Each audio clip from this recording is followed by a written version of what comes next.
Hello students, I am VL Chaudhary, team botany CLC Sikar. हाँ तो बड़ा स्वागत है आज के लेक्चर में आपका। तो देखिएगा बेटा कि प्रीवियस लेक्चर में अपन ने कहा था कि भाई वैसे तो जो एबायोटिक फैक्टर उनकी तीन श्रेणियां, क्लाइमेटिक फैक्टर है, जलवायु कारक है, टेम्परेचर, वाटर और लाइट, ये थे। उसके पश्चात आपने कहा था कि इडेफिक फैक्टर जो सोइल से रिलेटेड होते हैं, और फिर अपन बात करते हैं जो आपका टोपोग्राफी। लेकिन अपन ने कहा था कि जो आवासों में जो वेरिएशंस हैं उसके लिए जो सबसे मुख्य रूप से है तापमान है, जल है, प्रकाश है या मृदा है। तो की एबायोटिक फैक्टर का अपन ने बताया था कि टेम्परेचर, वाटर, लाइट, सॉइल, ये की एबायोटिक फैक्टर है। और उसमें सबसे जो मोस्ट रेलिवेंट फैक्टर आपको बताया था प्रीवियस लेक्चर में, अपन ने बताया था कि टेम्परेचर। तो अपन स्टार्ट करते हैं अब टेम्परेचर से। तो देखिएगा अब टेम्परेचर से अपना टॉपिक स्टार्ट होता है। अब देखिए बेटा, टेम्परेचर, तापमान। तो टेम्परेचर के लिए अपन बात करेंगे तो आप समझ सकते हैं बेटा कि टेम्परेचर पारिस्थितिक रूप से सबसे महत्वपूर्ण अजैव कारक है। तो आप कहेंगे बेटा कि तापमान पारिस्थितिक रूप से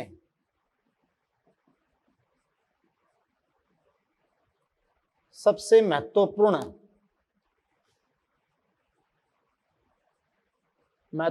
अजैव कारक है। यस बेटा, अपन कहें कि temperature is the most ecologically relevant environmental factor. अपन कहें बेटा कि टेम्परेचर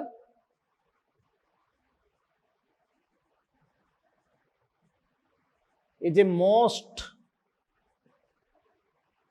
इकोलॉजिकली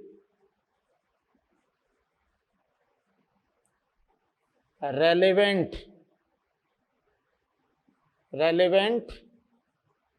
एनवायरमेंटल फैक्टर। ये बेटा एनसीईआरटी की फर्स्ट लाइन है, एनवायरमेंटल फैक्टर। यानी ये सबसे पारासंगिक पर्यावरणीय कारक है। पारासंगिक,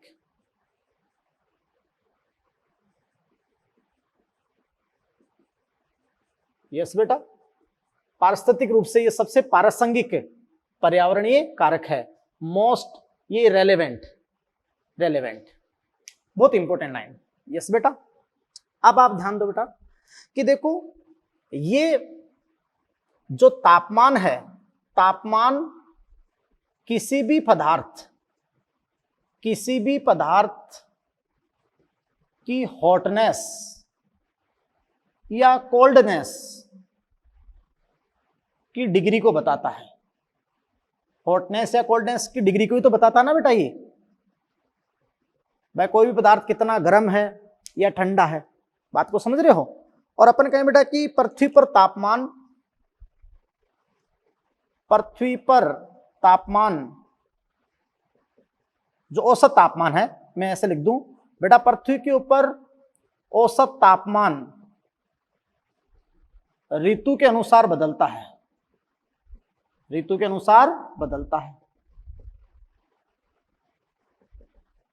अच्छा, और भी बात बता दूं बेटा, मैं एक लाइन ऐसे ही बता दूं आपको कि बेटा जो पृथ्वी के ऊपर औसत तापमान वो ऋतु के अनुसार बदलता है।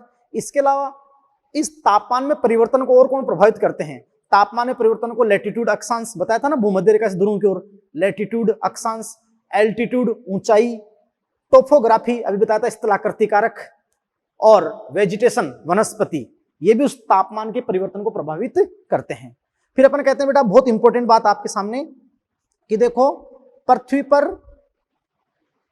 पर तापमान सब जीरो होता है, अवशून्य, शून्य से नीचे। तो पृथ्वी पर तापमान सब जीरो। अब सब जीरो कहां? पोल्स, जो ध्रुव प्रदेश हैं, पोल्स तथा ऊंचे पहाड़ों के शीर्ष, हाई एल्टीट्यूड। तो पृथ्वी पर तापमान सब जीरो से लेकर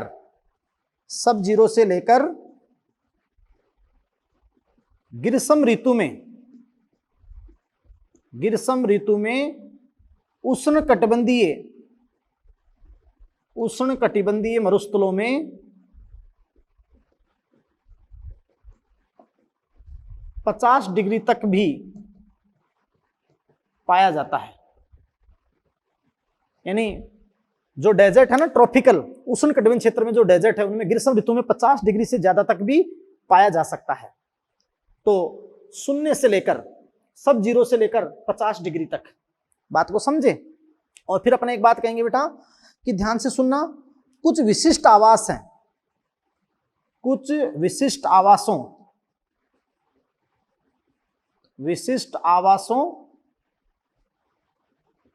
जैसे कि थर्मल स्प्रिंग, जो गर्म झरने बताए थे आपको, थर्मल स्प्रिंग, वह डीप सी हाइड्रोथर्मल वेंट,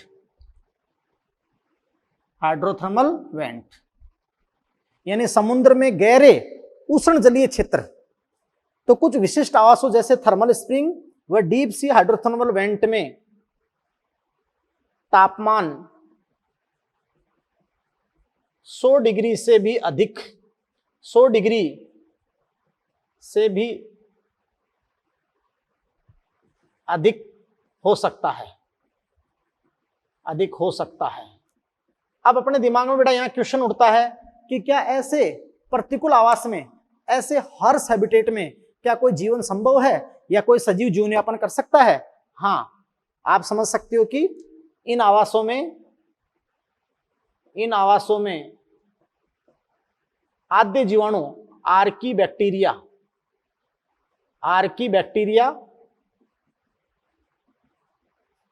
सफलतापूर्वक जीवन यापन कर सकते हैं,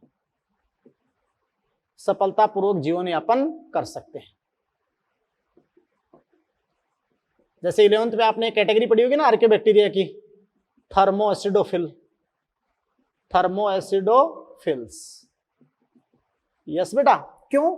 क्योंकि बेटा जो इन जीवाणुओं के जो कोशिकीय आवरण है, कोशिकीय आवरण जो सेल एनवलप हैं, कोशिकीय आवरण, स्पेशली आप जानते हो कि सेल वॉल में अनुकूलन है, एडेप्टेशन है, क्योंकि वो जटिल पॉलीसैकेराइड की बनी है, जटिल पॉलीसैकेराइड की बनी होती है ना। और उनकी जो मेम्ब्रेन प्लाज्मा झिल्ली, मेम्ब्रेन में लिपिड ब्रांच्ड होता है, लिपिड शाखित होता है, लिपिड ब्रांच्ड होता है बेटा, ब्रांच मॉलिक्यूल होते हैं। इस कारण से आप जानते हो कि जो आद्य जीवाणु हैं ये 100 डिग्री से ज्यादा इन कठिन आवासों में भी ये जीवन यापन कर सकते हैं, है ना बेटा। कोशिकीय के आवरणों में अनुकूलन के कारण सेल वॉल जटिल पॉलीसैकेराइड की और मेम्ब्रेन लिपिड ब्रांच मॉलिक्यूल वहां पर होते हैं। बात को समझ रहे हैं आप बेटा? तो बहुत ही इंपॉर्टेंट बात मैंने आपको बताई। अब देखो मैं आपको नेक्स्ट बात बताता हूं बेटा कि जो टेम्परेचर है, बहुत इंपॉर्टेंट बात, टेम्परेचर है ये क्यों सबसे महत्वपूर्ण अजैव कारक है और मोस्ट रेलिवेंट ये है, क्योंकि आप जानते हो कि ये जो टेम्परेचर है ना बेटा, टेम्परेचर तापमान एंजाइमों की कार्यशीलता पर प्रत्यक्ष प्रभाव डालता है ना। Direct effects on working of enzyme की कार्यशीलता पर ये डायरेक्ट प्रभाव डालता है क्या बेटा? टेम्परेचर। आपको होता ना बहुत न्यून तापमान होता तो एंजाइम क्रियाशील नहीं होते हैं और हाई टेम्परेचर पे एंजाइम विकृत हो जाते हैं। तो तापमान एंजाइमों की कार्यशीलता पर प्रत्यक्ष प्रभाव डालता है। बात को समझे बेटा? क्लियर? यानी एंजाइम काइनेटिक्स को निर्धारित करता है। यस बेटा। अब देखो बेटा कि यह एंजाइमों के माध्यम से सजीव के आधारी उपापचय जो बेसल मेटाबॉलिज्म है बेटा, आधारी उपापचय जो अपना मेटाबॉलिज्म है, मेटाबॉलिक रिएक्शंस है, तो ये एंजाइमों के माध्यम से आधारी उपापचय, बेसल मेटाबॉलिज्म, एक्टिविटी क्रियाशीलता और अन्य कारिकीय कार्यों को प्रभावित करता है, प्रभावित करता है। यस बेटा, इसलिए कहते हैं कि एंजाइम, इसलिए कहते हैं कि टेम्परेचर बहुत इंपॉर्टेंट एबायोटिक फैक्टर है बेटा, और अपने बेसल मेटाबॉलिज्म उपापचय को सबसे ज्यादा प्रभावित करता है, क्योंकि उपापचय में एंजाइम सबसे ज्यादा प्रयुक्त होते हैं, समझे ना। तो ज्यादातर जीव जो होते हैं ना 0 डिग्री से लेकर 40 डिग्री पर, अधिकांश जीव 0 से 40 डिग्री पर जीवन यापन करते हैं। बात को समझे, जीवन यापन करते हैं। अब ये 100 डिग्री तक करते हैं तो फिर इनके अंदर विशेष अनुकूलन पाए जाते हैं। बोलो बेटा, एक एक लाइन, एक एक वर्ड क्लियर आपका एनसीईआरटी के अकॉर्डिंग। अब देखो अपन बात करते हैं कि अगर अपन, पहले मैं आपको जो समझा चुका हूं कि पृथ्वी के ऊपर अगर अपन इस प्रकार निम्न स्थानों की ओर जाएं, पृथ्वी को अपन, आपने भी एक शुरू में लाइन बोली ना कि तापमान में जो परिवर्तन उसके ऊपर अक्षांश का, लैटिट्यूड का, ऊंचाई का, एल्टीट्यूड का है, टोपोग्राफी का, इनका प्रभाव होता है। तो देखिए बेटा, बहुत इंपॉर्टेंट कि यदि अपन पृथ्वी पर निम्न स्थानों की ओर जाएं तो क्रमिक रूप से तापमान घटता है, और ये बात मैं आपको पहले ही जो बेसिक है उसमें मैं आपको समझा चुका हूं, और देखो मैं इसके आपके सामने क्लियर भी करूंगा 100%। यस, इसलिए कहते हैं कि बेटा बहुत कंसंट्रेशन चाहिए, एनसीईआरटी हिंदी इंग्लिश दोनों की अच्छे से रीडिंग करें, और परफेक्टली बेटा धीरे धीरे आराम से पढ़े, है ना। तो ध्यान दो, देखो कि पृथ्वी पर निम्न स्थानों की ओर जाने पर, निम्न स्थानों की ओर जाने पर तापमान में क्रमिक रूप से कमी होती है ना बेटा, ग्रेजुअली डिक्रीजेज। यानी बेटा पृथ्वी पर अपन निम्न स्थानों की ओर जाएं तो तापमान में क्रमिक रूप से कमी होती है। देखो कैसे, आप दिमाग लगाओ। पहला पॉइंट ये मैं लिखता हूं जो मैं आपको समझा चुका हूं, भूमध्य रेखा, मैंने आपको बताया था इक्वेटर, पहले ही समझा दिया। बोलो, भूमध्य रेखा से यदि आप किसकी ओर जाते हो, ध्रुवों की ओर, पोल्स की ओर, ध्रुवों की ओर, तो बोलो ग्रेजुअली धीरे धीरे टेम्परेचर क्या होता है, कम होता है ना टेम्परेचर। बात को समझ रहे हो। अब भूमध्य रेखा को आप क्या कह सकते हो, सबसे लोवेस्ट, सबसे निम्नतम लैटिट्यूड, लैटिट्यूड मतलब निम्न अक्षांश, निम्न अक्षांश।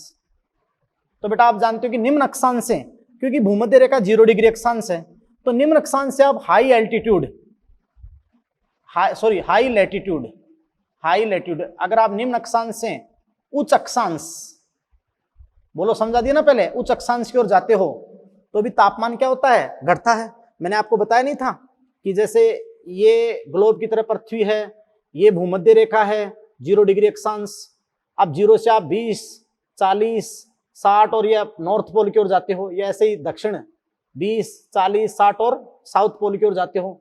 तो भूमध्य रेखा से अगर आप ध्रुवों की ओर जाओगे तो टेम्परेचर क्या बताया था आपको मैंने, टेम्परेचर घटता हुआ बताया था।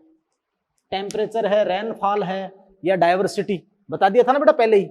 बोलो यस। तो ये लाइन आपकी क्लियर हुई कि भूमध्य रेखा से आप ध्रुवों की ओर जाते हो या फिर आप निम्न अक्षांश से उच्च अक्षांश की ओर जाते हो तो तापमान क्या होता है, घटता है। ऐसे ही नेक्स्ट, ये भी मैंने आपको बताया था बेटा, देखो कि आप समतल मैदानों से जो प्लेन एरिया हैं, समतल मैदानों से आप ऊंचे पहाड़ों के शीर्ष की ओर जाते हो, ऊंचे पहाड़ों के शीर्ष की ओर, तो सेम वही मिलता है बेटा, मैंने समान बताया था, धीरे धीरे तापमान घटता है। इसको आप ऐसे भी कह सकते हो कि लो एल्टीट्यूड, एल्टीट्यूड का मतलब होता है ऊंचाई, कम ऊंचाई, सही से आप हाई एल्टीट्यूड, ज्यादा ऊंचाई, और ज्यादा ऊंचाई का मतलब है ऊंचे पहाड़ों के शीर्ष, ज्यादा ऊंचाई पर जाते हो तो भी तापमान क्या होता है बेटा, घटता है। बोलो बेटा, तापमान क्या होता है, घटता है। बोलो। तो ये भी मैंने आपको बात बता दी, क्लियर है।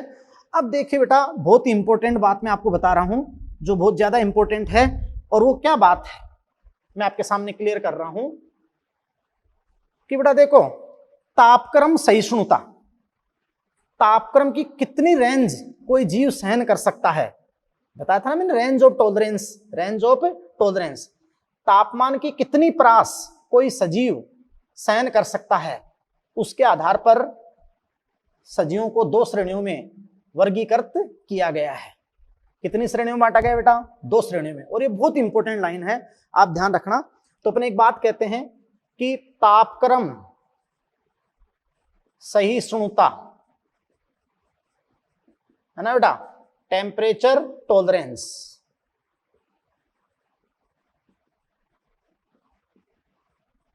तापक्रम सहिष्णुता के आधार पर सजीवों को 2 श्रेणियों में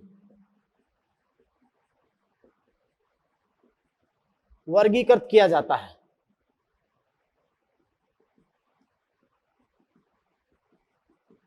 यानी बेटा कितनी परास तक तापमान को कोई सजीव सहन कर सकता है, उसके लिए, उसके आधार पर आप जानते हो सजीव को 2 श्रेणी आपने बनाई गई है। यहां जो फर्स्ट कैटेगरी है, फर्स्ट कैटेगरी वो मैं पहले बताता हूं, उसको आप कहते हो यूरीथर्मल, यूरीथर्मल। यस बेटा, इसको आप और क्या शब्द दे सकते हो? एंडोथर्मिक समतापी, एंडोथर्मिक भी दे सकते हो। इसके अलावा क्या शब्द दे सकते हो? होम्योथर्म्स, है ना, समस्तापी, होम्योथर्म्स। और इनको आप कहते हो गर्म रुधिर वाले, warm blooded, warm blooded. Yes बेटा, यानी बेटा आप कह सकते हो इसको परथुजा, परथुजा तापी, समतापी, है ना, समस्तापन इनके अंदर होता है, समस्तापक, और गर्म रुधिरधारी। ये पहली कैटेगरी होगी, है ना बेटा। और देखो ये जो फर्स्ट कैटेगरी है, जो अपन बात कि आपके यूरीथर्मल हैं, यूरीथर्मल, तो आप समझ रहे हैं कि बेटा ये वो सजीव हैं जो यूरीथर्मल हैं, जो तापमान के एक विस्तृत प्रास, तापमान के एक विस्तृत प्रास में जीवन यापन कर सकते हैं, है ना बेटा। तो आप क्या कहोगे कि ये सजीव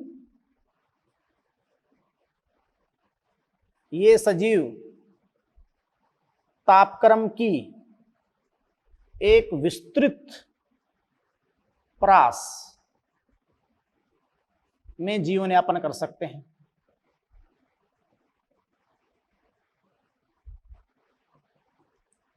यानी बेटा आप कहते हो कि विस्तृत प्रास का मतलब हो गया wide range of tolerance, wide range of tolerance,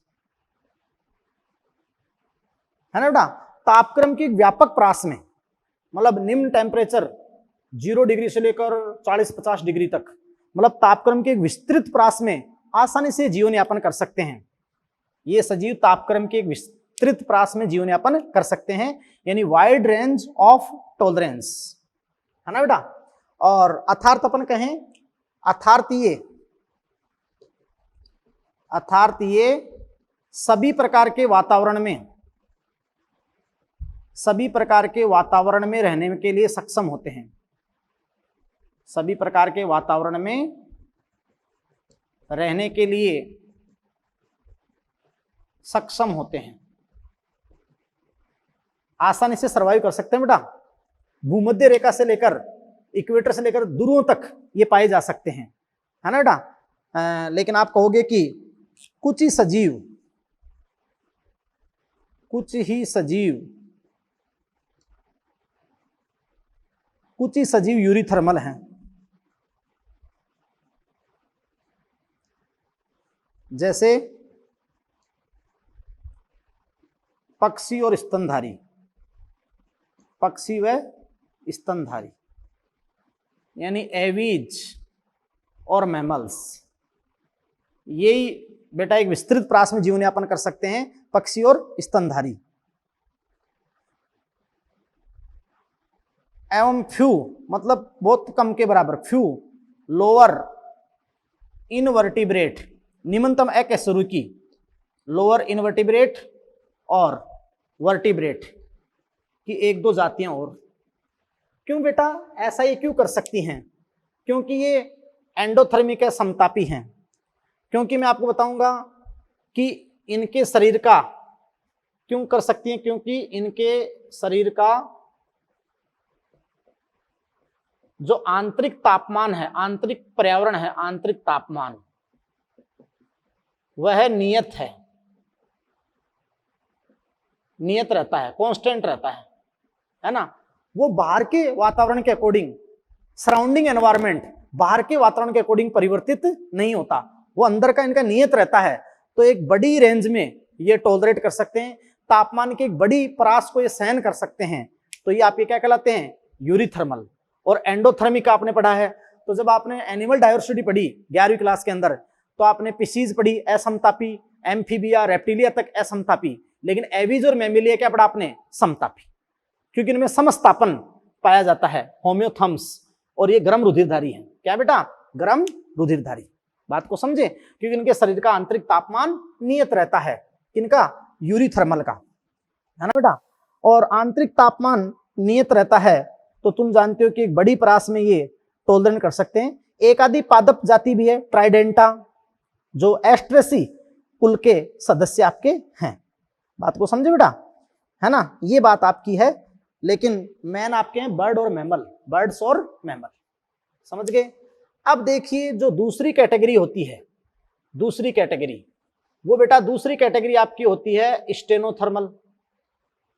stenothermal तनुतापी, stenothermal बोलते हैं इनको, अपन बोलते हैं एक्टोथर्मिक, असमतापी, एक्टोथर्मिक। ये अपन इनको बोलते हैं बेटा क्या?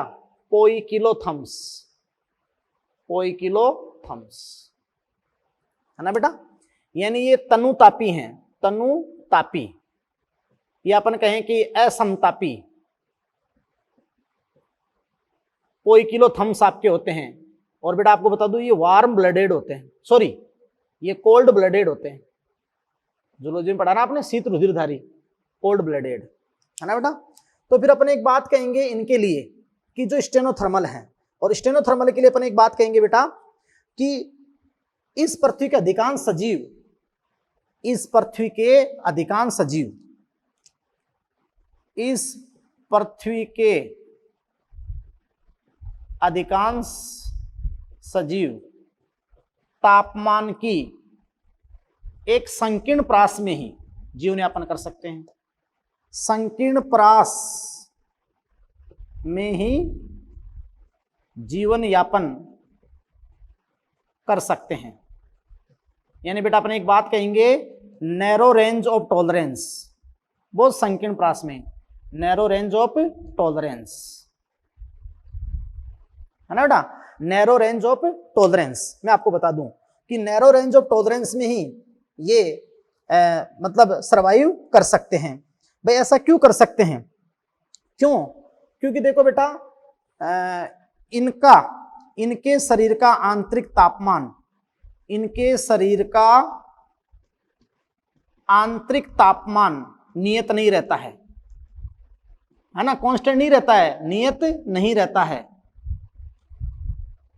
वह बाहरी वातावरण के अकॉर्डिंग, बाहरी वातावरण के अनुसार बदलता है।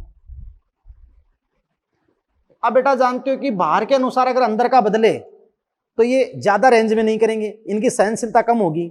ये थ्रू आउट ईयर, पूरे वर्ष भर, ये थ्रू आउट ईयर, पूरे वर्ष भर कांस्टेंट टेम्परेचर में ही इनको, आपको एक बात बताऊं कि इनको पूरे वर्ष थ्रू आउट ईयर एक कांस्टेंट टेम्परेचर की रिक्वायरमेंट होगी, है ना। एक से मौसम में अगर ये टेम्परेट में है, शीतोष्ण, तो वहीं रहेंगे। अगर ये ट्रॉपिकल में, उष्ण कटिबंध में है, तो वहीं रहेंगे। बात को समझे? क्योंकि पूरे वर्ष भर इनको एक नियत तापमान की आवश्यकता होती है। थोड़ा बहुत बदलाव हो सकता है, लेकिन ज्यादा बदलाव को ये सहन नहीं कर पाएंगे। कौन? स्टेनोथर्मल, क्योंकि इनकी सहनशीलता कम होती है। Narrow range of tolerance, narrow range of tolerance, है ना बेटा। और तुम जानते हो कि ऑलमोस्ट सभी, यानी ऑलमोस्ट ऑल प्लांट्स, सारे के सारे पादप, बात को समझे, और 99% एनिमल, 99% एनिमल, यानी बर्ड्स और एवीज, यानी एवीज और मैमल, पक्षी और स्तनधारी को छोड़ दो, बाकी 99% एनिमल, सारे एनिमल जो आपके हैं, चाहे वो कोडेटा हैं, पिसीज, एम्फीबिया हैं, और चाहे वो नॉन कोडेट हैं, तो वो 99% एनिमल आपके क्या है बेटा, स्टेनोथर्मल, स्टेनोथर्मल।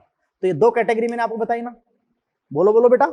अब एक सबसे महत्वपूर्ण लाइन कि बेटा पृथ्वी के ऊपर जो सजीवों का वितरण है, भौगोलिक वितरण है, जियोग्राफिकल डिस्ट्रीब्यूशन, चाहे वो अक्षांशीय प्रवणता के अनुसार हो, लैटिट्यूडिनल के अनुसार, और चाहे वो एल्टीट्यूड के अनुसार हो, पृथ्वी के ऊपर जीवों का भौगोलिक वितरण महत्वपूर्ण रूप से कौन निर्धारित करता है, तापमान। कौन निर्धारित करता है, तापमान। तो अपन वो लाइन अपन सबसे इंपॉर्टेंट बेटा पढ़ते हैं, यस। और नेक्स्ट जो इससे एक दो लाइन जो इंपॉर्टेंट इससे रह गई है, तो वो अपन देखते हैं, बहुत इंपॉर्टेंट वे से आप बेटा पहला अजैव कारक एनसीईआरटी की एक एक लाइन, एक एक शब्द आप पढ़ें, बात को समझ रहे हैं, यस। तो नेक्स्ट देखें, हाँ बेटा, तो देखो बहुत महत्वपूर्ण लाइन आपके सामने लिखता हूं कि इस पृथ्वी पर जीवों का भौगोलिक वितरण, जो जियोग्राफिकल डिस्ट्रीब्यूशन है बेटा, जीवों का भौगोलिक वितरण, उनकी तापक्रम सहिष्णुता, जो टेम्परेचर टॉलरेंस की रेंज है बेटा, उसी के आधार पर होता है।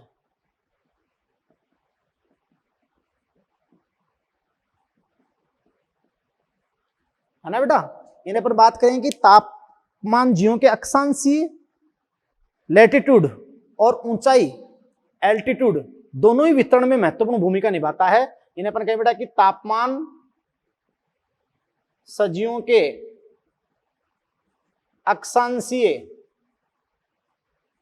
मैंने बताया था ना, लैटिट्यूड भूमध्य रेखा से ध्रुवों की ओर, लैटिट्यूड अक्षांशीय, तथा तुंगता होता ऊंचाई, तुंगता अपन बोलेंगे एल्टीट्यूड, ऊंचाई, तुंगता एल्टीट्यूड हो गए बेटा, दोनों से ही संबंधित वितरण में महत्वपूर्ण भूमिका निभाता है, महत्वपूर्ण भूमिका निभाता है बेटा, यस बेटा। जैसे बहुत इंपॉर्टेंट एग्जांपल आपके वहां दिए गए हैं जो आप समझेंगे, है ना बेटा।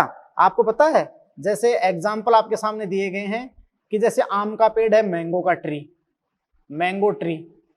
अब इस आम के पेड़ का जो आवास है वो है ट्रॉपिकल, या तो उष्णकटिबंधीय ट्रॉपिकल, या फिर सब ट्रॉपिकल उपोष्ण, थोड़ा ऊपर, है ना। सब ट्रॉपिकल मैंने बता दिया आपका ट्रॉपिकल रीजन क्या होता है, सब ट्रॉपिकल क्या होता है ना। तो आम का जो रियल में जो आवास है ट्रॉपिकल या सब ट्रॉपिकल, तो वहां लाइन लिख रही है एनसीईआरटी ने कि आम के पेड़ कभी भी जर्मनी व कनाडा जैसे देशों में नहीं उगाए जा सकते, देशों में नहीं उगाए जा सकते बेटा। क्यों नहीं उगाए जा सकते, या वहां लिख रखा है कि नॉट फाउंड इन जर्मनी और कनाडा लाइक कंट्री, क्योंकि ये बेटा टेम्परेट रीजन की कंट्री हैं, ये शीतोष्ण क्षेत्रों के देश हैं, बात को समझे। और वहां कभी कभी विंटर में इतना कम तापमान हो जाता है कि उसको ये सहन नहीं कर सकता, कौन, मैंगो ट्री। इसलिए मैंगो ट्री उष्णकटिबंधीय या उपोष्ण क्षेत्र में पाए जाते हैं, ये कभी भी वृद्धि नहीं कर सकते, उग नहीं सकते, कहाँ, जर्मनी और कनाडा जैसे शीतोष्ण देशों में। बोलो, हो गया, बहुत अच्छी लाइन है ना, बोलो। अब देखो सेकंड वहां पर दे रखा है, ये फर्स्ट एग्जांपल हो गया। सेकंड एग्जांपल बेटा वहां दे रखा बहुत इंपॉर्टेंट, कि जो स्नो लियोपार्ड हैं, स्नो लियोपार्ड, ये तेंदुए होते हैं ना, मांसाहारी होते हैं, हिम तेंदुए। अब बताओ इन हिम तेंदुओं का आवास क्या होगा, पोल्स, ये ध्रुवों पर रहते हैं, ध्रुवों पर। अब वहां क्या कह रखा है कि जो हिम तेंदुए केरल के जंगलों में नहीं पाए जा सकते, केरल के जंगलों में नहीं पाए जा सकते। क्यों नहीं पाए जा सकते बेटा? कि केरल के जो जंगल हैं वो ट्रॉपिकल रीजन में आते हैं, उष्ण कटिबंध में, और वहां तापमान क्या होगा? ज्यादा आएगा, और उसको ये सहन नहीं कर पाएंगे स्नो लियोपार्ड। बात को समझे, है ना? तो केरल के जंगलों में नहीं पाए जा सकते हैं क्योंकि वो ट्रॉपिकल रीजन है। बोलो, बहुत इंपॉर्टेंट बात होगी ना। एक सबसे इंपॉर्टेंट जो आपको इंग्लिश एनसीईआरटी से पढ़नी होगी, हिंदी में वो लाइन गलत लिख रखी है, वहां एक फिश दे रखी है बेटा, ट्यूना फिश, ट्यूना मछली। ये जो ट्यूना मछली है ना, ट्यूना मछली, ये बेटा अस्तिल मछली है, बोनी फिश, बोनी फिश है। और इसका जो आवास है ना वो है ट्रॉपिकल ओशियन, ट्रॉपिकल ओशियन। तो वहां एक स्टेटमेंट लिख रखा है एनसीईआरटी में कि ट्यूना फिश नेवर कैच, कभी नहीं पकड़ी जाएगी, never catch beyond tropical ocean. Tropical ocean से आगे, ट्रॉपिकल ओशियन से आगे क्या आएगी? Temperate ocean.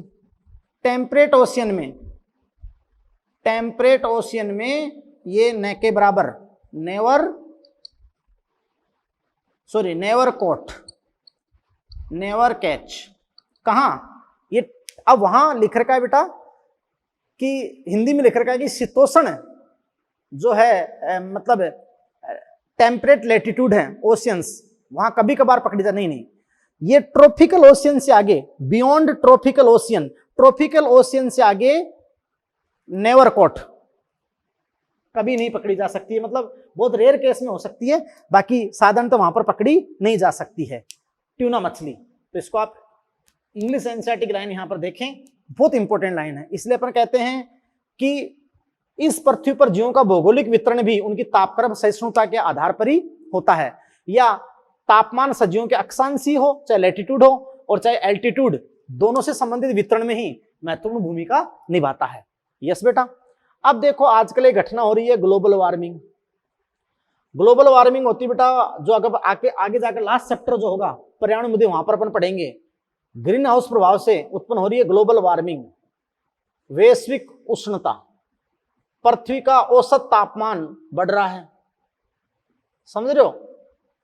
तो ग्लोबल वार्मिंग से स्टेनोथर्मल जीव सर्वाधिक प्रभावित होंगे, जीव सर्वाधिक प्रभावित होंगे। क्यों? क्योंकि बेटा ये जो स्टेनोथर्मल हैं, इनको पूरे वर्ष भर अपने चारों ओर एक नियत वातावरण चाहिए। अब ग्लोबल वार्मिंग से क्या हो रहा है? ट्रॉपिक्स की शिफ्टिंग हो रही है। ट्रॉपिक्स की शिफ्टिंग क्या बेटा? मैं आपको समझा दूं। ट्रॉपिक्स की शिफ्टिंग, जैसे आपने बिल्कुल भूमध्य रेखा के आसपास सबसे पहले कौन सा पढ़ा था? ट्रॉपिकल। तो ट्रॉपिकल जो उष्ण कटिबंध वो तो टेम्परेट में है ना, और टेम्परेट ऊंचाई के कारण पोल्स की ओर शिफ्ट हो रहे हैं। तो ट्रॉपिक्स की जो कटिबंध है, जलवायु कटिबंध, उनकी शिफ्टिंग हो रही है, और उनकी शिफ्टिंग हो रही है तो आप समझ रहे हो कि सबसे ज्यादा कौन प्रभावित होंगे? स्टेनोथर्मल।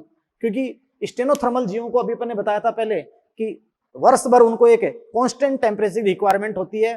क्यों? क्योंकि वो नैरो रेंज में टॉलरेंट कर सकते हैं। बात को समझ रहे हो आप? अब बेटा देखो कि तापमान के आधार पर जो जलीय वातावरण होते हैं उनके अंदर भी थर्मल स्ट्रेटिफिकेशन यानी तापमान के अनुसार ही, मैं आपको बता दूं कि कुछ थर्मल स्ट्रेटिफिकेशन मतलब ताप के स्तर विन्यास, थर्मल स्ट्रेटिफिकेशन पाए जाते हैं, है ना बेटा? जैसे मैं आपके सामने एक झील की बात करूं, तो बेटा देखो कि झील में, ये मान लो कि झील पानी से भरी हुई है, वो तभी झील है, हाँ है ना? तो मैं एक झील की बात करूं और उसमें मैं थर्मल स्ट्रेटिफिकेशन, तापमान के स्तर विन्यास पढ़ूं, तापमान के स्तर विन्यास, तो सबसे पहले सतह की बात होगी। इस सतह को अपन कहेंगे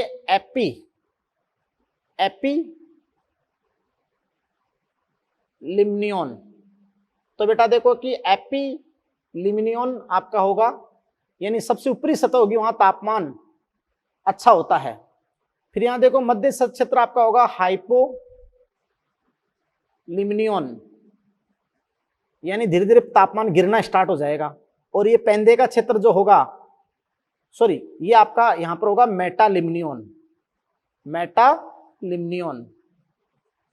जहां धीरे धीरे तापमान गिरना स्टार्ट हो जाएगा, ये पेंदे का क्षेत्र होगा हाइपोलिम्नियन। लिम्नियन जो तापमान से उसे प्रभावित ही नहीं होता है, ये तापमान से प्रभावित नहीं होता है। तो ये एक झील का थर्मल स्ट्रेटिफिकेशन है, तापमान स्तर विन्यास है, एपिलिम्नियन, मेटालिम्नियन और हाइपोलिम्नियन। कोई ज्यादा आपको याद करने की जरूरत नहीं है।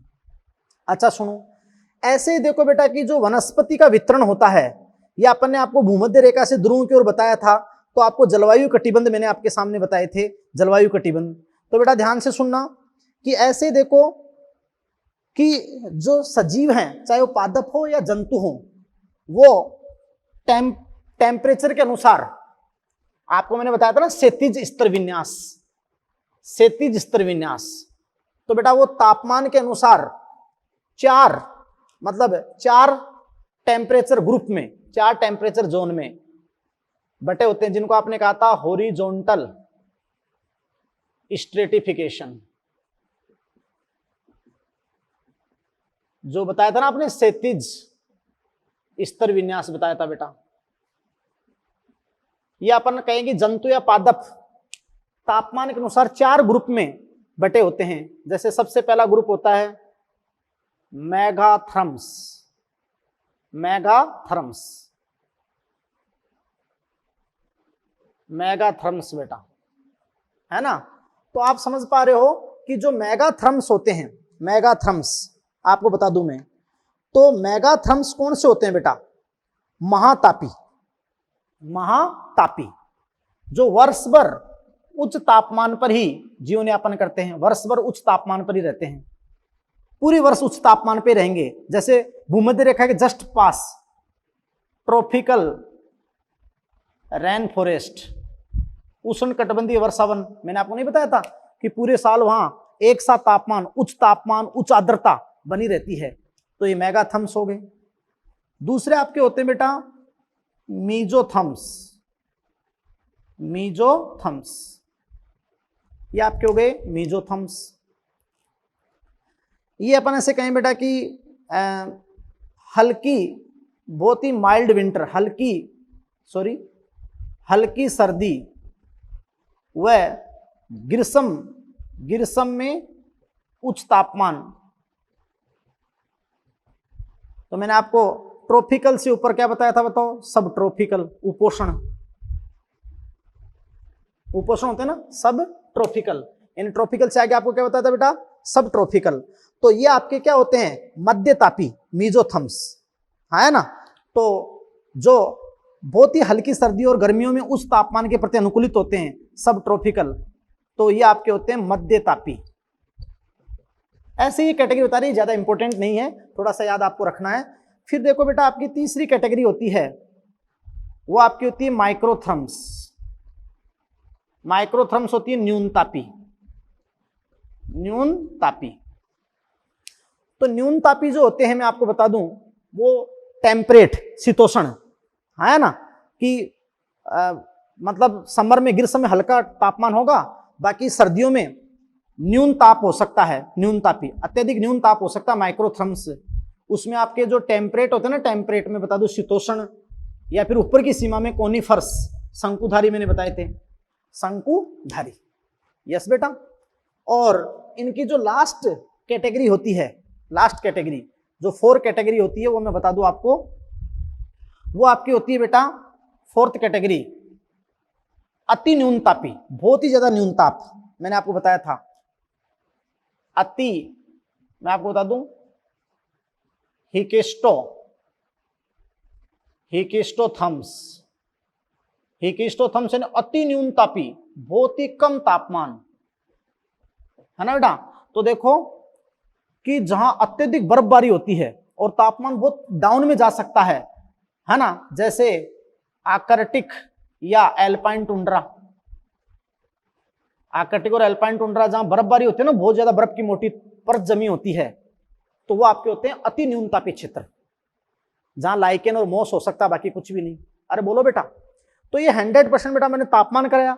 अब जो सेकंड अजैव कारक है वो है जल। तो बेटा देखो एनसीईआरटी को बिल्कुल एक एक शब्द से शब्द, एक एक लाइन से लाइन आप पढ़ें, तापमान पूरा पढ़ें, एक एक शब्द आपके समझ में आएगा, मेरी गारंटी है। कोई भी अपन बात करें कि बेटा छोटा सा भी डाउट हो तो अपने डाउट काउंटर पर आप भेज दें, अच्छा पढ़ें। और कल अपन जल और प्रकाश और मृदा वो कराएंगे। फिर इन अजैव कारकों के प्रति किसी सजीव का रेस्पॉन्स, अनुक्रिया क्या होती है, उसके बेसिस पे आपको नियामक, रेगुलेटर या समरूपी दे रखे हैं। तो आगे की रीडिंग भी आप लगा के आए। अब अपन यहाँ पर जो दूसरा महत्वपूर्ण अजैव कारक है तो उसकी अपन बात करते हैं। तो बेटा दूसरा महत्वपूर्ण अजैव कारक यहाँ पर है जल, वाटर। तो बेटा देखिए अब अपन बात करते हैं जल, वाटर की। सही, तो ध्यान से सुनिए बेटा कि देखो बहुत इंपॉर्टेंट बात कहते हैं कि तापमान के बाद जो नेक्स्ट अजैव कारक है जीवों के जीवन को प्रभावित करने वाला, वो आपका क्या है, जल है। तो अपन कहेंगे कि तापमान के बाद जीवों के जीवन को प्रभावित करने वाला अन्य महत्वपूर्ण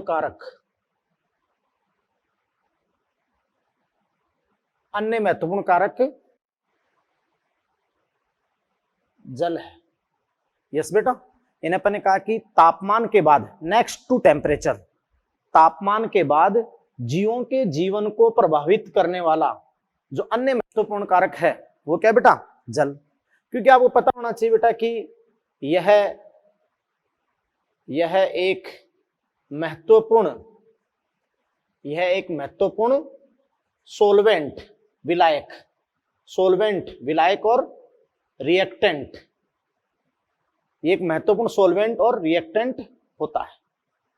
बात को समझे बेटा कि पृथ्वी पर एक महत्वपूर्ण विलायक है ये, जो बहुत सारे विलय को अपने अंदर घोलने की क्षमता रखता है ना बेटा। तो आप समझे कि एक महत्वपूर्ण सोलवेंट, विलायक और रिएक्टेंट होता है, क्योंकि जल की उपस्थिति में ही विभिन्न एंजाइम अपनी एक्टिविटी, अपनी क्रियाशीलता प्रदर्शित करते हैं। तो उपापचय में ये बहुत ही महत्वपूर्ण है।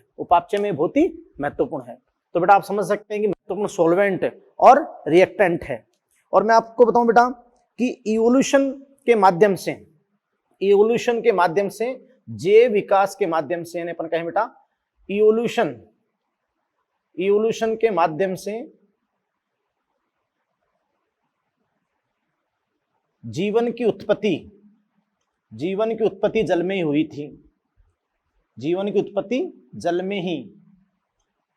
हुई थी। यस बेटा, तो आप जानते हैं कि वो कहते हैं ना, जल के बिना जीवन नहीं है, जल बिना जीवन नहीं। तो देखो इवोल्यूशन, जैव विकास के माध्यम से जीवन की उत्पत्ति जल में ही हुई थी। यस बेटा, और अपन नेक्स्ट बात करते हैं कि जो जीवद्रव्य है प्रोटोप्लाज्म, तो प्रोटोप्लाज्म का महत्वपूर्ण घटक क्या है बेटा, प्रोटोप्लाज्म का जल महत्वपूर्ण घटक है। यानी आप जानते हो 80 से 85% जो जीवद्रव्य होता है उसका 80 से 85% भाग क्या होता है, जल ही होता है। बात को समझ रहे हैं आप, है ना बेटा। फिर अपन बात करते हैं कि देखो पृथ्वी जो अर्थ है, तो अर्थ के 71% भाग पर जल है। पृथ्वी के 71% भाग पर जल है। जानते हो ना जल। अब ये जल किस किस रूप में है, जैसे मान लो ओशियंस, समुंदर है, जैसे मान लो रिवर, नदियां हैं, जैसे मान लो पौंड, तालाब हैं, है ना बेटा। ऐसे ही आइस कैप, जो ऊंचे पर्वतों की चोटी है वहां पर बर्फ जमा हुई है, तो oceans, river, pond, ice cap. और ऐसे अपन बात रहे कि हिमनद, ग्लेशियर्स यानी हिमनद, जो ग्लेशियर्स हैं उसके रूप में आप जानते हो कि पृथ्वी के 71% भाग पर क्या है, जल है। बात को समझ रहे हैं आप। तो बेटा आप समझ रहे हैं कि जो अपन कहते हैं ना 3/4 भाग पर, यानी ओशियन है, लेक है, रिवर है, आइस कैप है, मतलब ग्लेशियर है, इस फॉर्म में ये पृथ्वी के 71% भाग पर क्या है बेटा, जल है। यस, क्लियर बात। नेक्स्ट बात अपन करते हैं बेटा कि जल अपने जीवन में या अपने शरीर में उपापचय में बहुत ज्यादा प्रयुक्त होता है, बात को समझे। और आप जानते हैं कि जो डेजर्ट एरिया है, मरुस्थल है, मरुस्थल में जल की उपलब्धता कम है।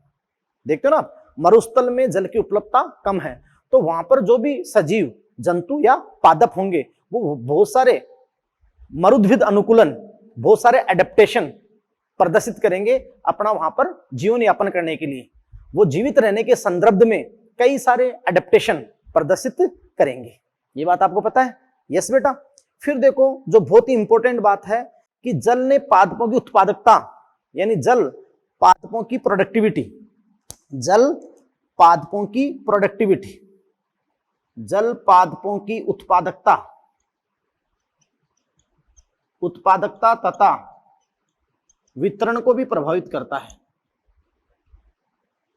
ना बेटा। प्रोडक्टिविटी और जो डिस्ट्रीब्यूशन है पृथ्वी पर पादपों का, उसको भी ये प्रभावित करता है, वाटर। यस बेटा। फिर देखो आप बहुत अच्छे से आप समझ सकते हैं, बहुत नॉर्मल बातें ये आपके सामने हैं जो पहले आप इन सब चीजों को आप रिवाइज कर चुके हैं। मैं आपको बताऊं बेटा कि देखो, मतलब अपन कहते हैं कि जो जीव जल में रहते हैं वो एक्वेटिक होते हैं। आपने 11th में डायवर्सिटी में पढ़ा कि, या वैसे भी अपन बात करते हैं बेटा कि नॉर्मल आप भी जानते हो कि शैवाल तक जलीय थे, फिर पहली बार पृथ्वी पर ब्रायोफाइटा स्थलीय आए। ऐसे ही एनिमल्स में ज्यादातर नॉन कोडेट जलीय होते हैं, कोडेटा में भी फिशीज, मछलियां जलीय है, फिर एम्फीबिया ज्यादातर जलीय है, और कुछ स्थल पर नम मिट्टी में। उसके बाद अपन बात करें रेप्टिलिया से स्थलीय आए थे। बात को समझ रहे हो नहीं बातें? तो अपन कैसे कहते हैं बेटा कि वे प्राणी जो जल में रहते हैं वो जलीय हैं। अब आप समझ सकते हो कि अपने दिमाग में क्वेश्चन आता है कि भाई जो सजीव जल में ही है तो वो तो जल संबंधी कोई समस्या का सामना ही नहीं करता होगा। ऐसा नहीं है बेटा। हो सकता है कि भाई जो सजीव जल में है और वो भी वाटर रिलेटेड प्रॉब्लम को फेस करे, हो सकता है कि जल में होते हुए भी वो जल की कमी महसूस करे, है ना। तो एक बहुत इंपॉर्टेंट अपन बात कहते हैं कि जलीय जो एक्वेटिक ऑर्गेनिज्म है, जलीय जीव, एक्वेटिक ऑर्गेनिज्म, एक्वेटिक ऑर्गेनिज्म, जलीय जीव भी जल संबंधी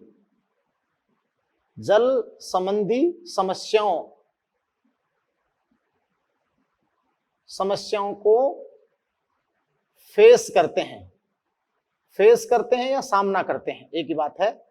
बात को समझे बेटा। जलीय जीव भी वाटर से रिलेटेड प्रॉब्लम्स को या जल की समस्याओं को फेस करते हैं, है ना। क्योंकि देखो बेटा एक बहुत इंपॉर्टेंट आपको बात बताऊं, एक बहुत ही इंपॉर्टेंट नोट यहां पर मैं आपको लिखूं, बहुत ही इंपॉर्टेंट, कि देखो स्थलीय जीवों के लिए जल की मात्रा महत्वपूर्ण होती है ना बेटा। जो भी स्थलीय पादप और जंतु हैं उनके लिए जल की मात्रा महत्वपूर्ण है, क्योंकि ज्यादातर आवासों में कमी बनी रहती है ना जल की, इसलिए स्थलीय जीवों के लिए जल की मात्रा महत्वपूर्ण होती है। लेकिन अपन एक बात कहेंगे, लेकिन जलीय जीवों के लिए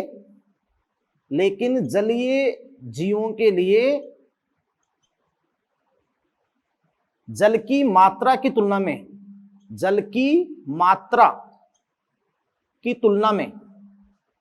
बेटा जल की मात्रा की तुलना में जल की गुणवत्ता,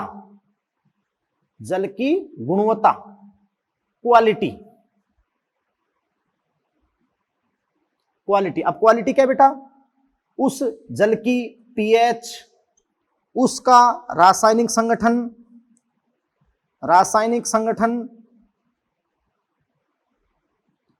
है ना बेटा, उसका ताप, लवणता,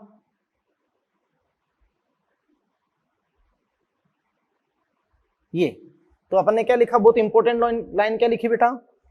लेकिन जलीय जीवों के लिए जल की मात्रा की तुलना में जल की गुणवत्ता, क्वालिटी, उसका पीएच क्या है, उसका रासायनिक संगठन केमिकल कंपोजिशन क्या है, ताप क्या है, लवणता यानी लवण की सांद्रता क्या है, लवण की सांद्रता क्या है,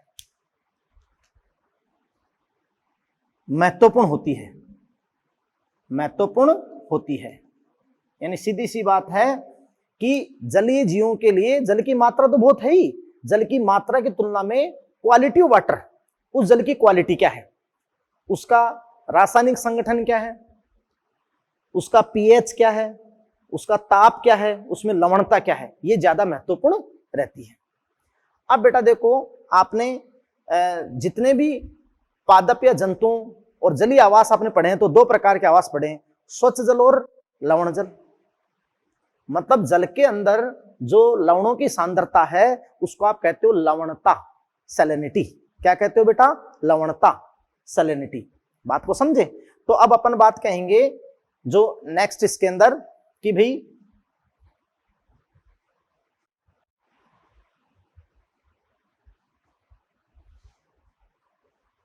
ध्यान दे बेटा,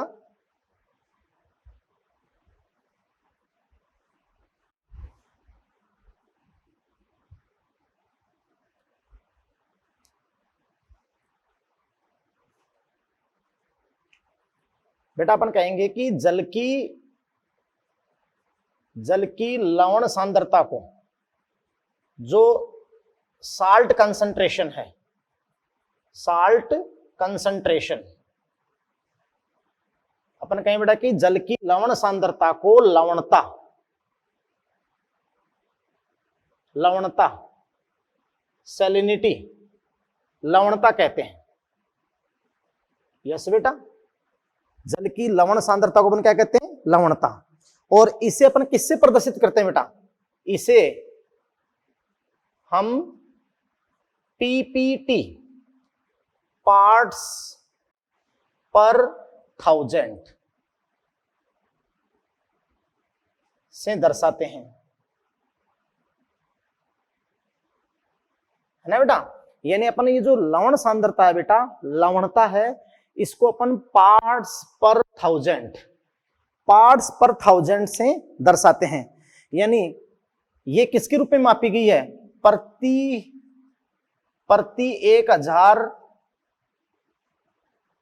1000 भाग में लवणता के रूप में मापी गई है, मापी गई है प्रति 1000 भाग में। यस बेटा, तो प्रति 1000 भाग में लवणता के रूप में ये मापी गई है, तो इसको आपने कहा पीपीटी। यस बेटा, जैसे अपन यहां पर देखो, अब विभिन्न क्षेत्रों की, विभिन्न जल निकायों की, जो अलग अलग जल निकाय होते हैं उनकी आपके सामने मैं लवण सांद्रता लिखूंगा पीपीटी में।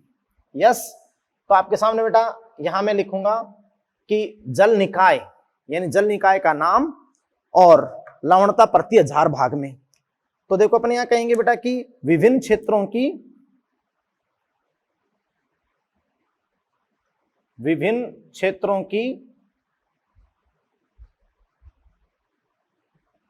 लवण सांद्रता। तो विभिन्न क्षेत्रों की बेटा अपन बात रहे कि जो लवणता है या लवण सांद्रता है वो कैसे है, तो अपन कहेंगे कि फर्स्ट ऑफ ऑल यहां अपन लेंगे जल निकाय का नाम, जल निकाय, वाटर बॉडी, वाटर बॉडी। और फिर अपन बात करेंगे कि यहां पर जो लवणता है प्रति 1000 भाग में, लवणता प्रति 1000 भाग में। यस बेटा, तो ध्यान दीजिएगा यहां पर बेटा कि देखो मैं जल निकाय का नाम लिख रहा हूं। जैसे सबसे पहले आपका होता है इनलैंड वाटर, इनलैंड वाटर, समझ रहे हो, इनलैंड वाटर होता है जो पानी अपन बेटा दैनिक दिनचर्या में पीने में काम में लेते हैं ना, वो आपका होता है क्या, इनलैंड वाटर। और इनलैंड वाटर के अंदर क्या क्या आता है, जैसे रिवर, नदी का जल, रिवर है, पौंड, तालाब है, लेक है, झील है, या जैसे अपन ट्यूबवेल करते हैं ना, नलकूप करते हैं, तो वो वाटर आपका होता है इनलैंड वाटर, इनलैंड वाटर। जो भूमि के अंदर से अपन लेते हैं, या रिवर, पॉन्ड और लेक, ये तो इसकी जो लवण सांद्रता होती है, इसकी लवण सांद्रता आपके सामने है बेटा, जो लेस देन 5% है ना बेटा, यानी लेस देन 5%, और वो भी क्या, पीपीटी, अपन बोले 5 पीपीटी, यानी 5% से भी कम, लेकिन प्रति 1000 भाग में, यहां 100 में नहीं लेंगे, प्रति 1000 भाग में 5% से भी कम। तो ये आपकी होगी किनकी, इनलैंड वाटर की। फिर देखो अपन दूसरा लेते हैं, जो समुद्र जल होता है, सी वाटर, सी वाटर है ना, जो समुद्री जल होता है नॉर्मल, तो समुद्री जल की जो लवणता होती है वो अपन लेते हैं 30 से 35%, या अपन कहें 30 से 35 पीपीटी प्रति 1000 भाग में। यस बेटा। फिर देखो अपन थर्ड लेते हैं, यहां पर बहुत इंपॉर्टेंट, कुछ ऐसे एरिया होते हैं जो हाइपर सैलाइन लेगून होते हैं, hyper saline lagoon, hyper saline lagoon. और हाइपर सैलाइन लेगून की तो जो अति लवणीय क्षेत्र होते हैं, है ना, और हाइपर सैलाइन लेगून की तो जो लवण सांद्रता होती है वो बेटा 100% से भी ज्यादा, 100% से भी ज्यादा, यानी पीपीटी प्रति 1000 भाग में 100% से भी ज्यादा होती है हाइपर सैलाइन लेगून की। बात को समझ रहे हो। और हाइपर सैलाइन लेगून होते हैं अति लवणीय क्षेत्र, हाइपर सैलाइन लेगून होते हैं अति लवणीय क्षेत्र, अति लवणीय लेगून क्षेत्र बेटा। ये इनको अपन कहते हैं डेड सी, है ना, जैसे समुद्र है पहली बात, तो फिर वाष्पोत्सर्जन होता गया और धीरे धीरे पानी उड़ता गया और पानी वहां रहा ही नहीं, तो आपने क्या कर दिया, डेड, मरे हुए समुद्र, डेड सी, है ना। और जैसे मैं आपको बताऊं ना, उड़ीसा के अंदर जो चिल्का झील है, चिल्का झील, वो भी कैसा एरिया है, हाइपर सैलाइन लेगून, अति लवणीय लेगून क्षेत्र, जहां 100% से भी ज्यादा पीपीटी में, पार्ट्स पर 1000 में वहां की लवणता है। बात को समझ रहे बेटा आप, बहुत इंपॉर्टेंट बात होगी आपके सामने, क्लियर। अब देखिए बेटा कि जीव, जो जलीय जीव हैं, तो जलीय आवास में रहेंगे वो। अब जलीय आवास में कितनी लवणता की परास को सहन कर सकते हैं, यानी उनकी सहनशीलता क्या है, टॉलरेंस क्या है, तो कितनी लवण सांद्रता को वो सहन कर सकते हैं, उसके बेसिस पे सजीव कितने प्रकार के आपके होते हैं, तो अपन पहले भी पढ़ चुके हैं। तापमान के आधार पर जो आप पढ़े, यूरीथर्मल, स्टेनोथर्मल है, तो आपने वही बात कही कि जो तापक्रम की व्यापक परास, यानी हर प्रकार के वातावरण में रहने में सक्षम हो, तो यूरीथर्मल। और स्टेनोथर्मल किसको कहा आपने, कि जो संकीर्ण परास में, यानी पूरे वर्ष भर उनको एक नियत सा वातावरण चाहिए, ज्यादा अगर आप वेरी करोगे, ज्यादा अगर आप उसको चेंज करोगे तो वो सहन नहीं कर पाएंगे। इसी प्रकार बेटा देखो, लवणता की सहनशीलता के आधार पर भी अपन कहते हैं, बहुत इंपॉर्टेंट बात, कि लवणता की सहनशीलता के आधार पर भी, लवणता की सहनशीलता के आधार पर भी सजीवों को दो श्रेणियों में,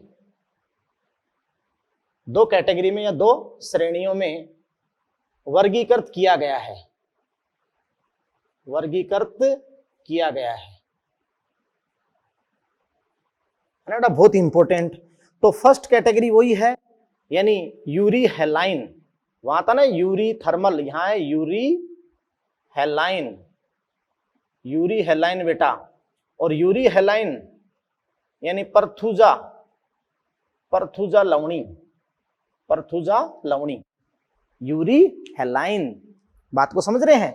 अब देखिए बेटा, यहां यूरी हेलाइन में कि वे सजीव, अपन कहेंगे बेटा कि वे सजीव जो लवणता की विस्तृत प्रास, व्यापक प्रास, लवणता की विस्तृत प्रास बेटा, व्यापक प्रास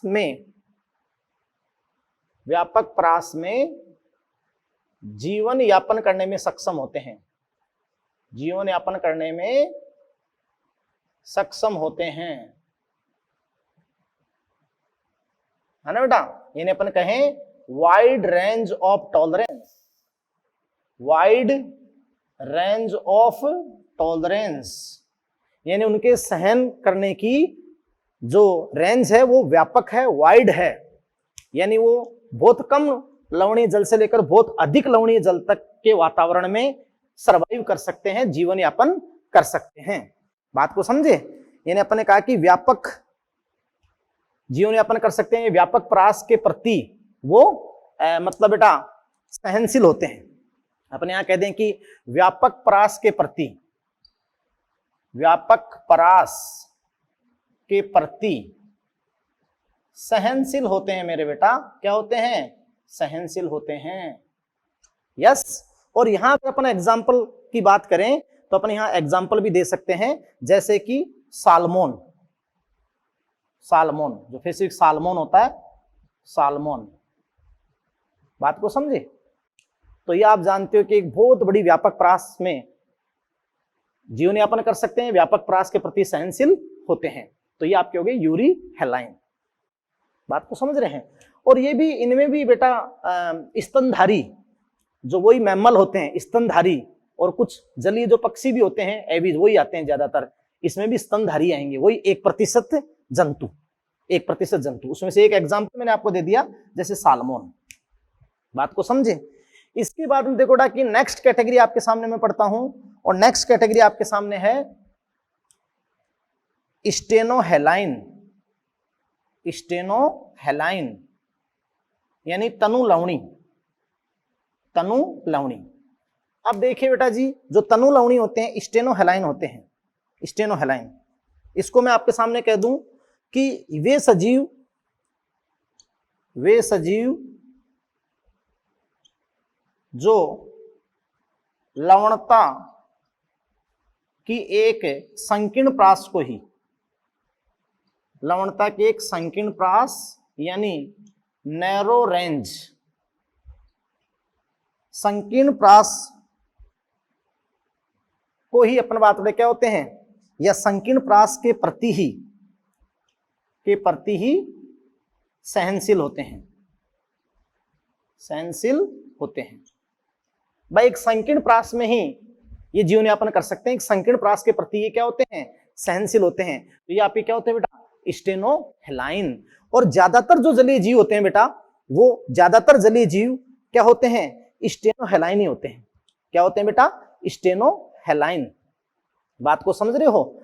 यानी अपन बात करें कि जैसे अपन यहाँ एग्जाम्पल भी दे दें आपको, यहाँ एग्जाम्पल अपन आपको दे दें बेटा, जैसे कि शार्क, ये जो शार्क मछली, शार्क जो आपकी होती है, या मैं आपको कह दूं कि ज्यादातर जो जलीय जीव हैं, जैसे मछलियां हैं, तो वो क्या होती हैं, स्टेनोहेलाइन ही होती है, स्टेनोहेलाइन।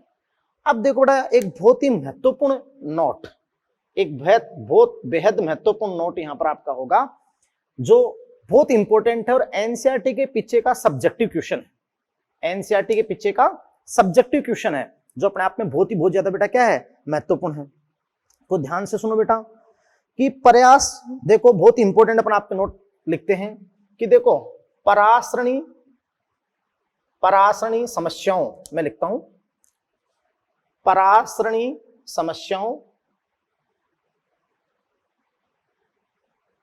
परासरणी समस्याओं बेटा ऑस्मोटिक प्रॉब्लम्स, ऑस्मोटिक प्रॉब्लम ये बताऊंगा मैं आपको। परासरणी समस्याओं व अनुकूलनों इन एडेप्टेशन की कमी के कारण,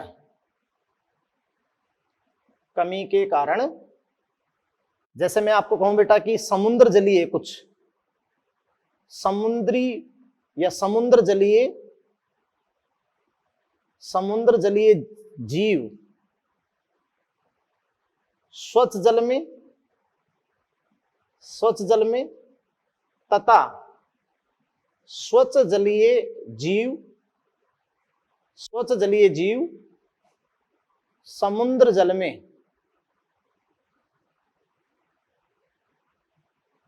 लंबे समय तक जीवित नहीं रह सकते। जीवित नहीं रह सकते हैं, है ना बेटा। यानी बेटा ऑस्मोटिक प्रॉब्लम, और मैं आपको समझाना चाह रहा हूं कि पराश्न समस्याओं और एडेप्टेशन की कमी, अनुकूलनों की कमी के कारण समुद्र जलीय जीवों को अगर आप शिफ्ट करो स्वच्छ जल में, या फिर स्वच्छ जलीय जीवों को आप शिफ्ट करो समुद्र जल में, तो लंबे समय तक जीवित नहीं रह सकते। क्योंकि मैंने आपको ज्यादातर क्या बताया, स्टेनोहेलाइन।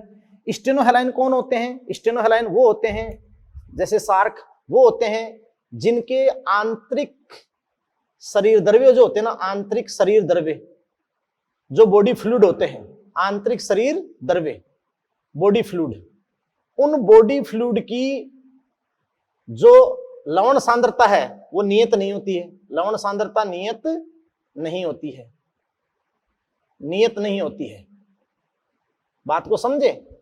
और बेटा जो ये यूरी हेलाइन है ना, यूरी हेलाइन, ये यूरी हेलाइन मैंने आपको बताया था,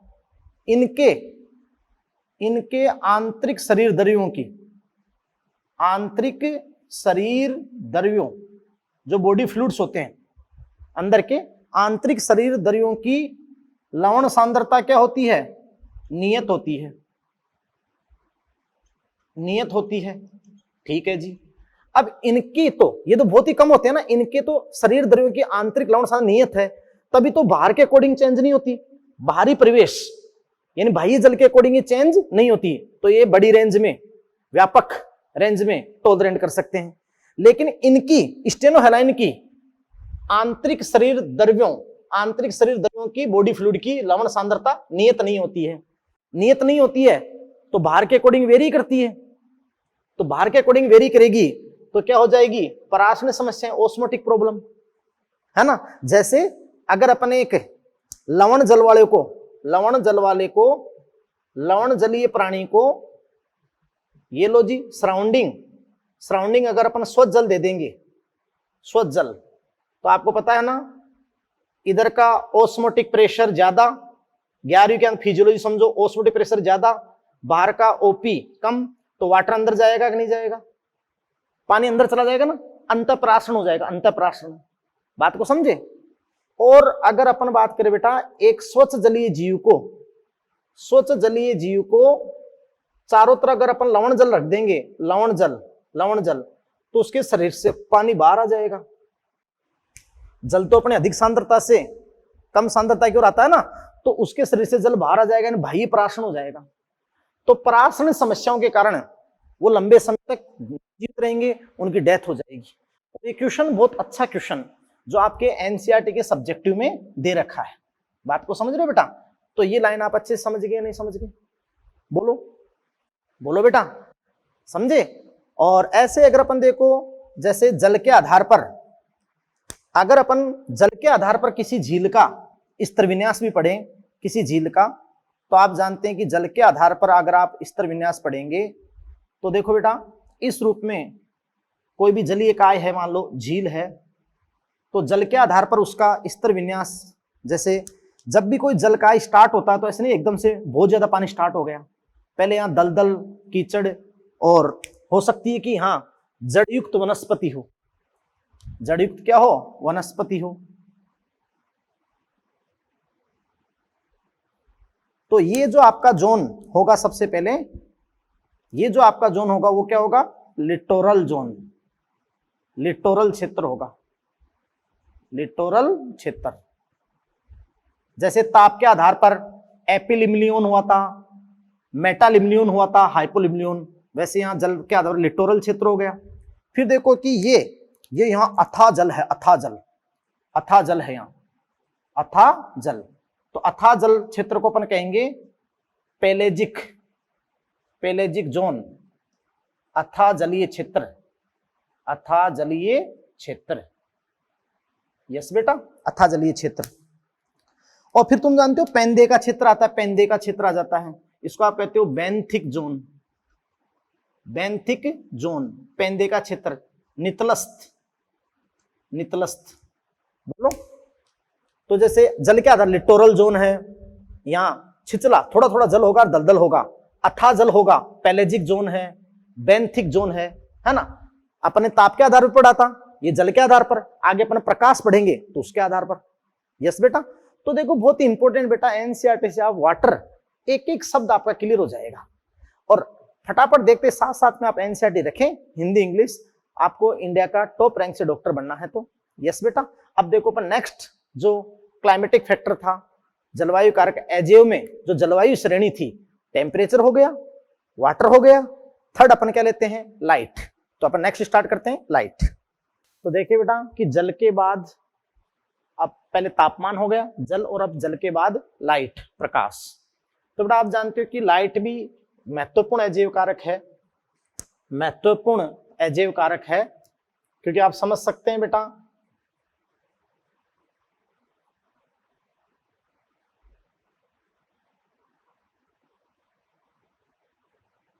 आप समझ सकते हैं बेटा कि कोई भी इकोसिस्टम है, पारितंत्र है, तो उसको सुचारू रूप से चलाने के लिए एनर्जी की रिक्वायरमेंट होती है, एनर्जी की एंट्री होनी चाहिए। बात को समझ रहे हो? और निरंतर ऊर्जा, निरंतर रूप से ऊर्जा की आपूर्ति आप जानते हो कि सूर्य के प्रकाश से होती। बात को समझे? तो बेटा देखो सबसे पहले तो अपने ये बात करेंगे कि इस लाइट का इंपॉर्टेंस प्लांट के लिए क्या है, पौधों के लिए क्या इंपॉर्टेंस है ना? तो लाइट का पौधों के लिए क्या इंपॉर्टेंस है। फिर अपन बात करें बेटा कि एनिमल्स, जंतुओं के जीवन में भी क्या इसका कोई इंपॉर्टेंस है क्या? यस, और कुछ और बातें अपन। तो फर्स्ट ऑफ ऑल बेटा अपन यहाँ पर जो सबसे इंपॉर्टेंट बात करते हैं कि पौधों के लिए प्रकाश का महत्व है।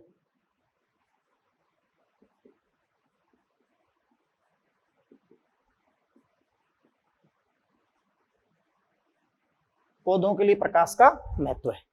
बात को समझ रहे हैं आप? अब बेटा आप ध्यान दीजिए कि प्लांट में लाइट का क्या इंपॉर्टेंस है। और तुम्हें पता है आगे जब हम पढ़े खाद्य श्रृंखला पढ़ेंगे तो सबसे पहले ज्यादातर खाद्य श्रृंखला प्रोड्यूसर से स्टार्ट होगी, उत्पादक से। तो उत्पादक में एनर्जी कहां से आई? सन से, सूर्य से। और आप जानते हो कि पृथ्वी पर जो ऊर्जा का एकमात्र प्राकृतिक ऊर्जा का अगर कोई स्रोत है, प्राकृतिक ऊर्जा का कोई स्रोत है पृथ्वी के ऊपर, तो वो क्या है? सूर्य है। यस बेटा, तो देखिए कि पौधों के लिए मतलब सूर्य के प्रकाश का क्या महत्व है। तो देखो फर्स्ट लाइन तो अपन ये कहते हैं कि सभी प्रकाश स्वपोषी, जितने भी प्रकाश स्वपोषी हैं, फोटोऑटोट्रोप्स हैं, सभी प्रकाश स्वपोषी सजीवों में, यानी फोटो ऑटोट्रोप्स। यस बेटा, तो आप कहते हैं कि सभी प्रकाश स्वपोषी सजीवों में प्रकाश यानी लाइट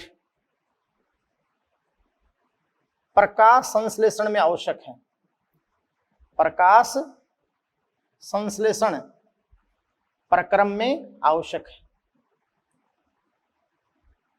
है ना बेटा? फोटोसिंथेसिस प्रकाश संश्लेषण प्रक्रम में आवश्यक है। आप भी अच्छे से जानते हो कि फोटोसिंथेसिस बिना लाइट के नहीं हो सकता है, क्योंकि लाइट रिएक्शन होगी तभी आपकी क्या होगी? डार्क रिएक्शन होगी। क्योंकि लाइट रिएक्शन में जो वो एनर्जी सूर्य की ऊर्जा को एंट्रैप करेंगे पौधे, और लाइट रिएक्शन में एटीपी और NADPH2 जो स्वांगीकारी शक्ति बढ़ाएंगे, तभी आपकी जो डार्क रिएक्शन है वो कैल्विन वाला चक्कर तभी बेटा होगी। इसलिए अपन तो लाइन ये है कि सभी प्रकाश स्वपोषी सजीवों के प्रकाश संश्लेषण हेतु, मतलब प्रकाश क्या है? आवश्यक है ना? प्रकाश प्रक्रम में ये लाइट प्रकाश क्या है बेटा? आवश्यक है। बात को समझे? और सीधी सी बात अपन कहते हैं बेटा कि ये जो प्रकाश संश्लेषी सजीव हैं, फोटोऑटोट्रोप्स हैं, ये लाइट की प्रेजेंस में ही आप जानते हैं कि CO2 H2O यानी अकार्बनिक पदार्थों से कार्बनिक पदार्थों का, भोजन का संश्लेषण करते हैं। अकार्बनिक पदार्थों से कार्बनिक पदार्थों का संश्लेषण करते हैं, यानी भोजन का क्या करते हैं? संश्लेषण करते हैं। और तभी ये क्या कहलाते हैं? प्रोड्यूसर, उत्पादक। क्या कहलाते हैं? प्रोड्यूसर, उत्पादक कहलाते हैं। और फिर अपन सीधी सी बात कहते हैं बेटा कि जितने भी एनिमल्स हैं, सभी जंतु शाकाहारी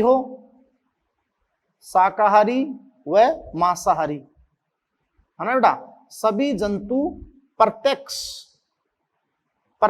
व अप्रत्यक्ष रूप से भोजन के लिए प्रोड्यूसर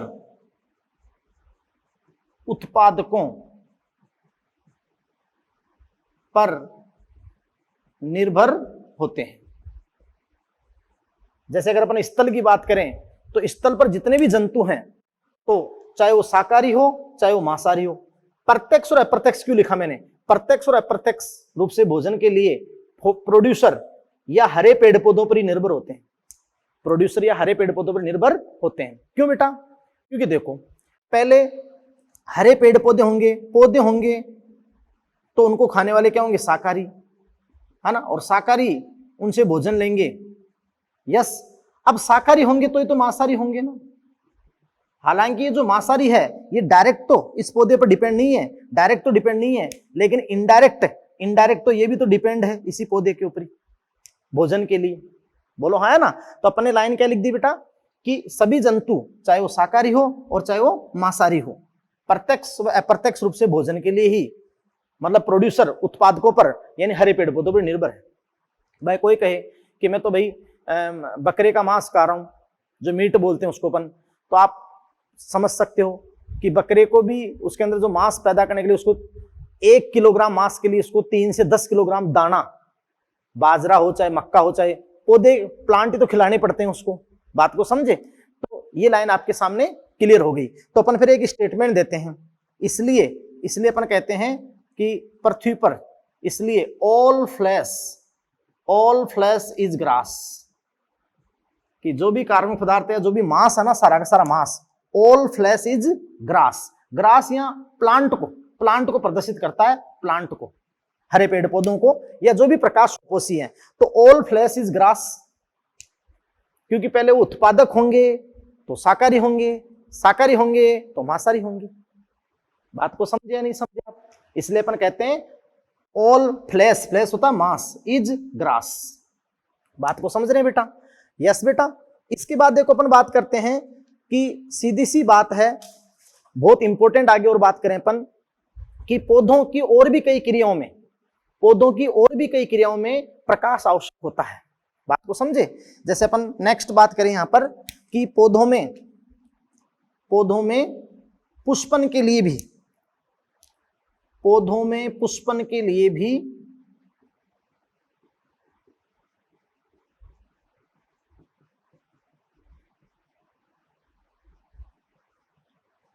प्रकाश की एक अवधि आवश्यक होती है।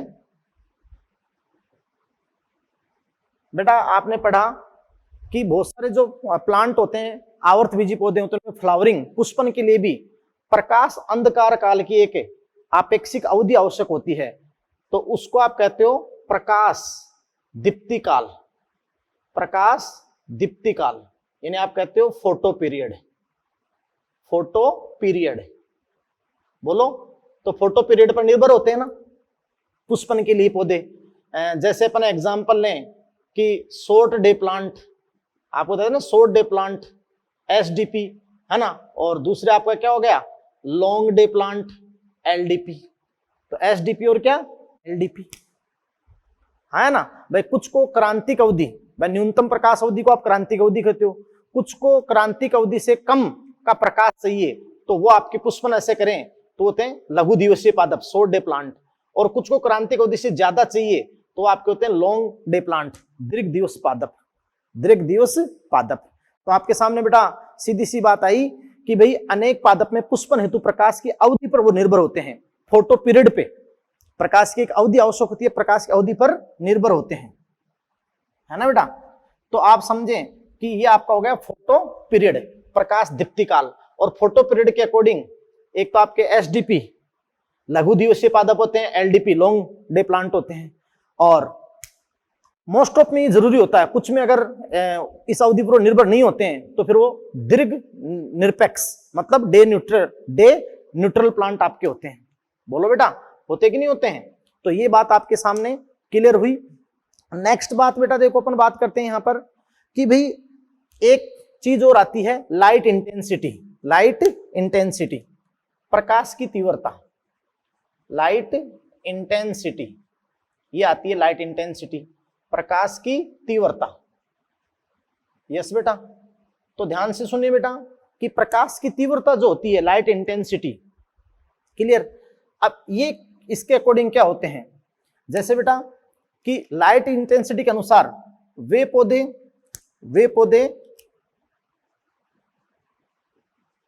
पौधे जो उच्च प्रकाश तीव्रता में, हाई लाइट इंटेंसिटी, उच्च प्रकाश तीव्रता में रहते हैं, उन्हें अपन कहते हैं हेलियोफाइट्स। हेलियोफाइट्स कहते हैं बेटा यानी प्रकाश प्रिय, प्रकाश रागी, प्रकाश रागी या प्रकाश प्रिय, वे पौधे जो उच्च प्रकाश की तीव्रता में रहते हैं। यस, इसके अलावा अपन कहें बेटा कि वे पौधे जो कम प्रकाश तीव्रता में ही, कम प्रकाश तीव्रता में रहते हैं, उन्हें आप क्या कहते हैं, उन्हें आप कहते हैं सियोफाइट्स। सियोफाइट्स यानी बेटा वो छाया प्रिय, जैसे आपने ब्रायोफाइटा, टेरिडोफाइटा भी छाया प्रिय होते हैं, छाया प्रिय, वे पौधे कम प्रकाश तीव्रता में रहते हैं, सियोफाइट्स होते हैं छाया प्रिय। अच्छा, यहां एक बात आप देख सकते हो, है ना बेटा, एक बात देख सकते हो कि जैसे उष्ण कटिबंधीय वर्षावन है तो बहुत लंबे वितान, घने जंगलों में बहुत लंबे वृक्ष हैं। अब उन लंबे वृक्षों के नीचे कुछ शाख, हर्ब या झाड़ियां उग जाती है, सर्ब, तो शाख या झाड़ियां उग जाती है। अब उनको आप जानते हो कि उतना प्रकाश नहीं मिल पाता, तो उनको लाइट की इंटेंसिटी कम मिल पाती है। अब वो पौधे क्या करते हैं कि उस कम इंटेंसिटी पर ही अनुकूलित हो जाते हैं और उस कम इंटेंसिटी पर ही ऑप्टिमम फोटोसिंथेसिस, अपना इष्टतम प्रकाश संश्लेषण करने के लिए वो समर्थ हो जाते हैं। तो ऐसे पौधे क्या होते हैं बेटा, सियोफाइट्स होते हैं। क्या होते हैं, सियोफाइट्स, छाया प्रिय होते हैं। बात को समझे। इसके अलावा बेटा जो लाइट है, पौधों की जो और भी कई प्रक्रियाएं हैं, रिप्रोडक्शन है, जनन, इसी प्रकार पुष्पन मैंने बताई दिया, वर्धी, ग्रोथ, या कई सारी गतियां जैसे रंध्रीय गति, रंध्रीय गति में भी प्रकाश, लाइट की इंटेंसिटी और लाइट दोनों ही रंध्रीय गति के अंदर भी सहायक होती है। बात को समझे। तो ये मैंने सारी बात आपको किस वे के अंदर बताई कि आपकी हेडिंग क्या थी कि लाइट पौधे के लिए क्या इंपॉर्टेंस है, उसका प्लांट के लिए उसका इंपॉर्टेंस क्या है। बात को समझे।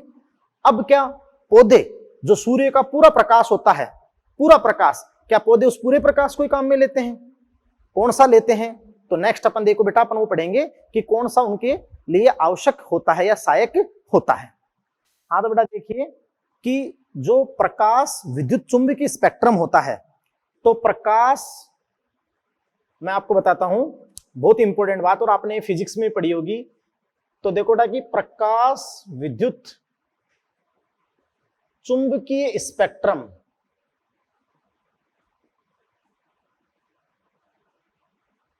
जिसमें प्रकाश के विभिन्न स्पेक्ट्रमी घटक होते हैं।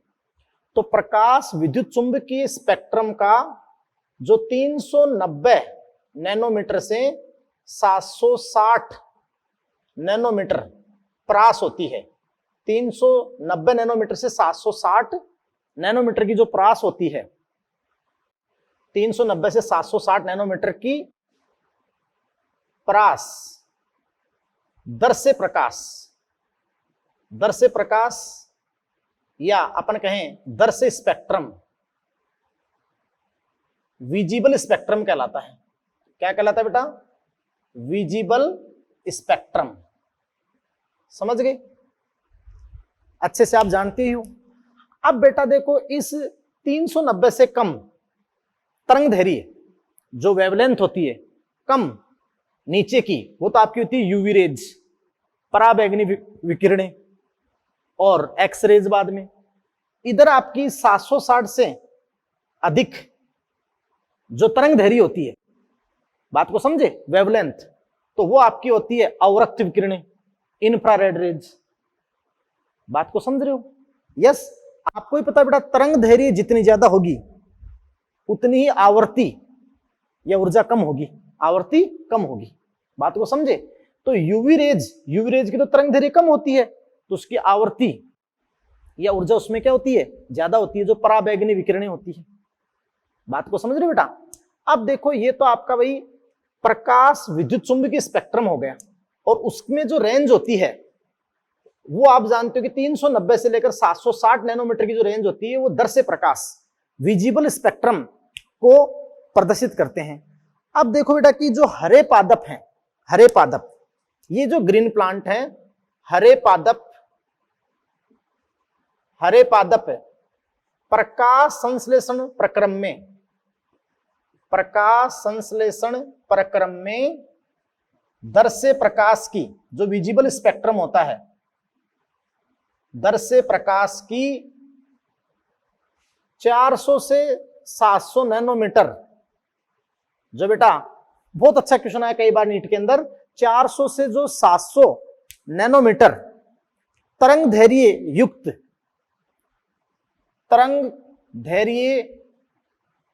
युक्त प्रकाश को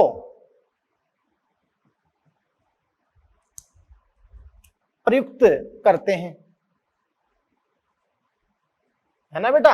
या सीधी सी लाइन अपन कहें बेटा कि जो हरे पादपों के प्रकाश संश्लेषण में दर्श्य प्रकाश की 400 से 700 नैनोमीटर तरंग दैर्घ्य युक्त विकिरणें भाग लेती हैं। अब ये जो 400 से 700 नैनोमीटर तरंग दैर्घ्य युक्त विकिरणें भाग लेती हैं, तो इसे आप कहते हो, अतः इसे पार, PAR, पार का मीन क्या हो गया? फोटोसिंथेटिकली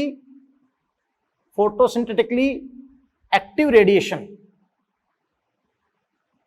फोटोसिंथेटिकली एक्टिव रेडिएशन,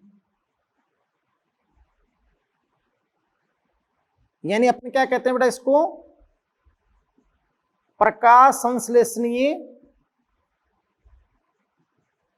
सौर नियतांक, प्रकाश संश्लेषणीय सौर नियतांक इसको अपन कहते हैं। और ये क्वेश्चन कई बार इतना सिंपल क्वेश्चन नीट में आ गया है कि पार फोटोसिंथेटिकली एक्टिव रेडिएशन की रेंज क्या होती है? तो रेंज क्या होती है? 400 से 700 नैनोमीटर। इसमें से बोलो बेटा, बोलो।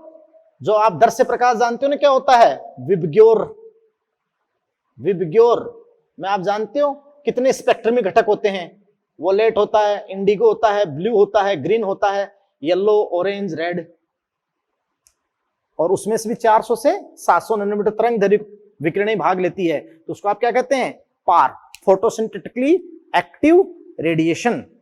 अच्छा बेटा, मैं आपको बता दूं, इसका मतलब जो पूरी सौर विकिरणें हैं, पूर्ण सौर विकिरणें, वो प्रकाश संश्लेषण में प्रयुक्त नहीं होती है। बात को समझे? तो देखिए बेटा, इसकी बात मैं आपको बता दूं कि जैसे मान लो कि ये प्राकृतिक ऊर्जा का जो स्रोत है सूर्य, सन, ये आप जानते हैं कि इसकी सोलर रेडिएशंस हैं, सोलर रेडिएशंस। मैं आराम से बताता हूं बेटा कि देखो, ये आप समझ रहे हैं बेटा कि जो प्राकृतिक ऊर्जा का एकमात्र स्रोत है, बहुत इंपॉर्टेंट, आप समझ रहे हैं कि सन, और ये इसके अपन बात रहा कि सोलर रेडिएशंस हैं, सोलर रेडिएशंस। बात को समझे? इनको आप कहते हो सोलर रेडिएशन, सौर विकिरणें। यस बेटा। अब आप जानते हो कि ये जो सोलर रेडिएशंस होती हैं, आप जानते हो बेटा कि जो यूवी रेज होती हैं उनको तो ओजोन रोक लेता है, अधिकांश को, कुछ आ भी सकती हैं पृथ्वी पर। बात को समझे? और तो जितने भी सोलर रेडिएशन धरातल पे गिरती हैं उनको अपन कहते हैं ISR, यानी उनको अपन कहते हैं इंसिडेंट, या यहां लिख दें अपन, उनको अपन कहते हैं इंसिडेंट सोलर रेडिएशन,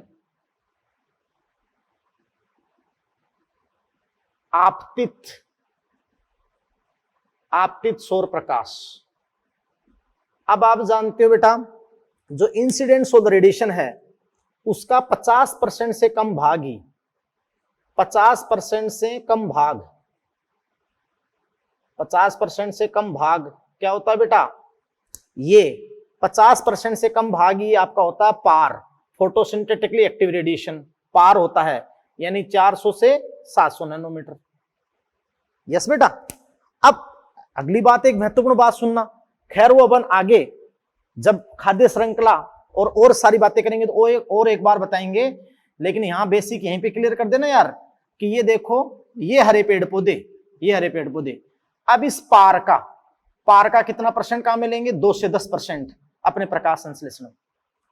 इस पार का कितना लेंगे बेटा, 2 से 10% अपने प्रकाश संश्लेषण में। तो कभी भी क्वेश्चन आए, पहले तो विजिबल स्पेक्ट्रम की, सारे क्वेश्चन कर देता हूं, विजिबल स्पेक्ट्रम की कौन सी रेंज पार है, 400 से 700 नैनोमीटर, ये पार है। प्रकाश संश्लेषण सौर नियतांक, जितनी सोलर रेडिएशन नीचे आ रही है उनको आप कहते हो आपतित सौर प्रकाश।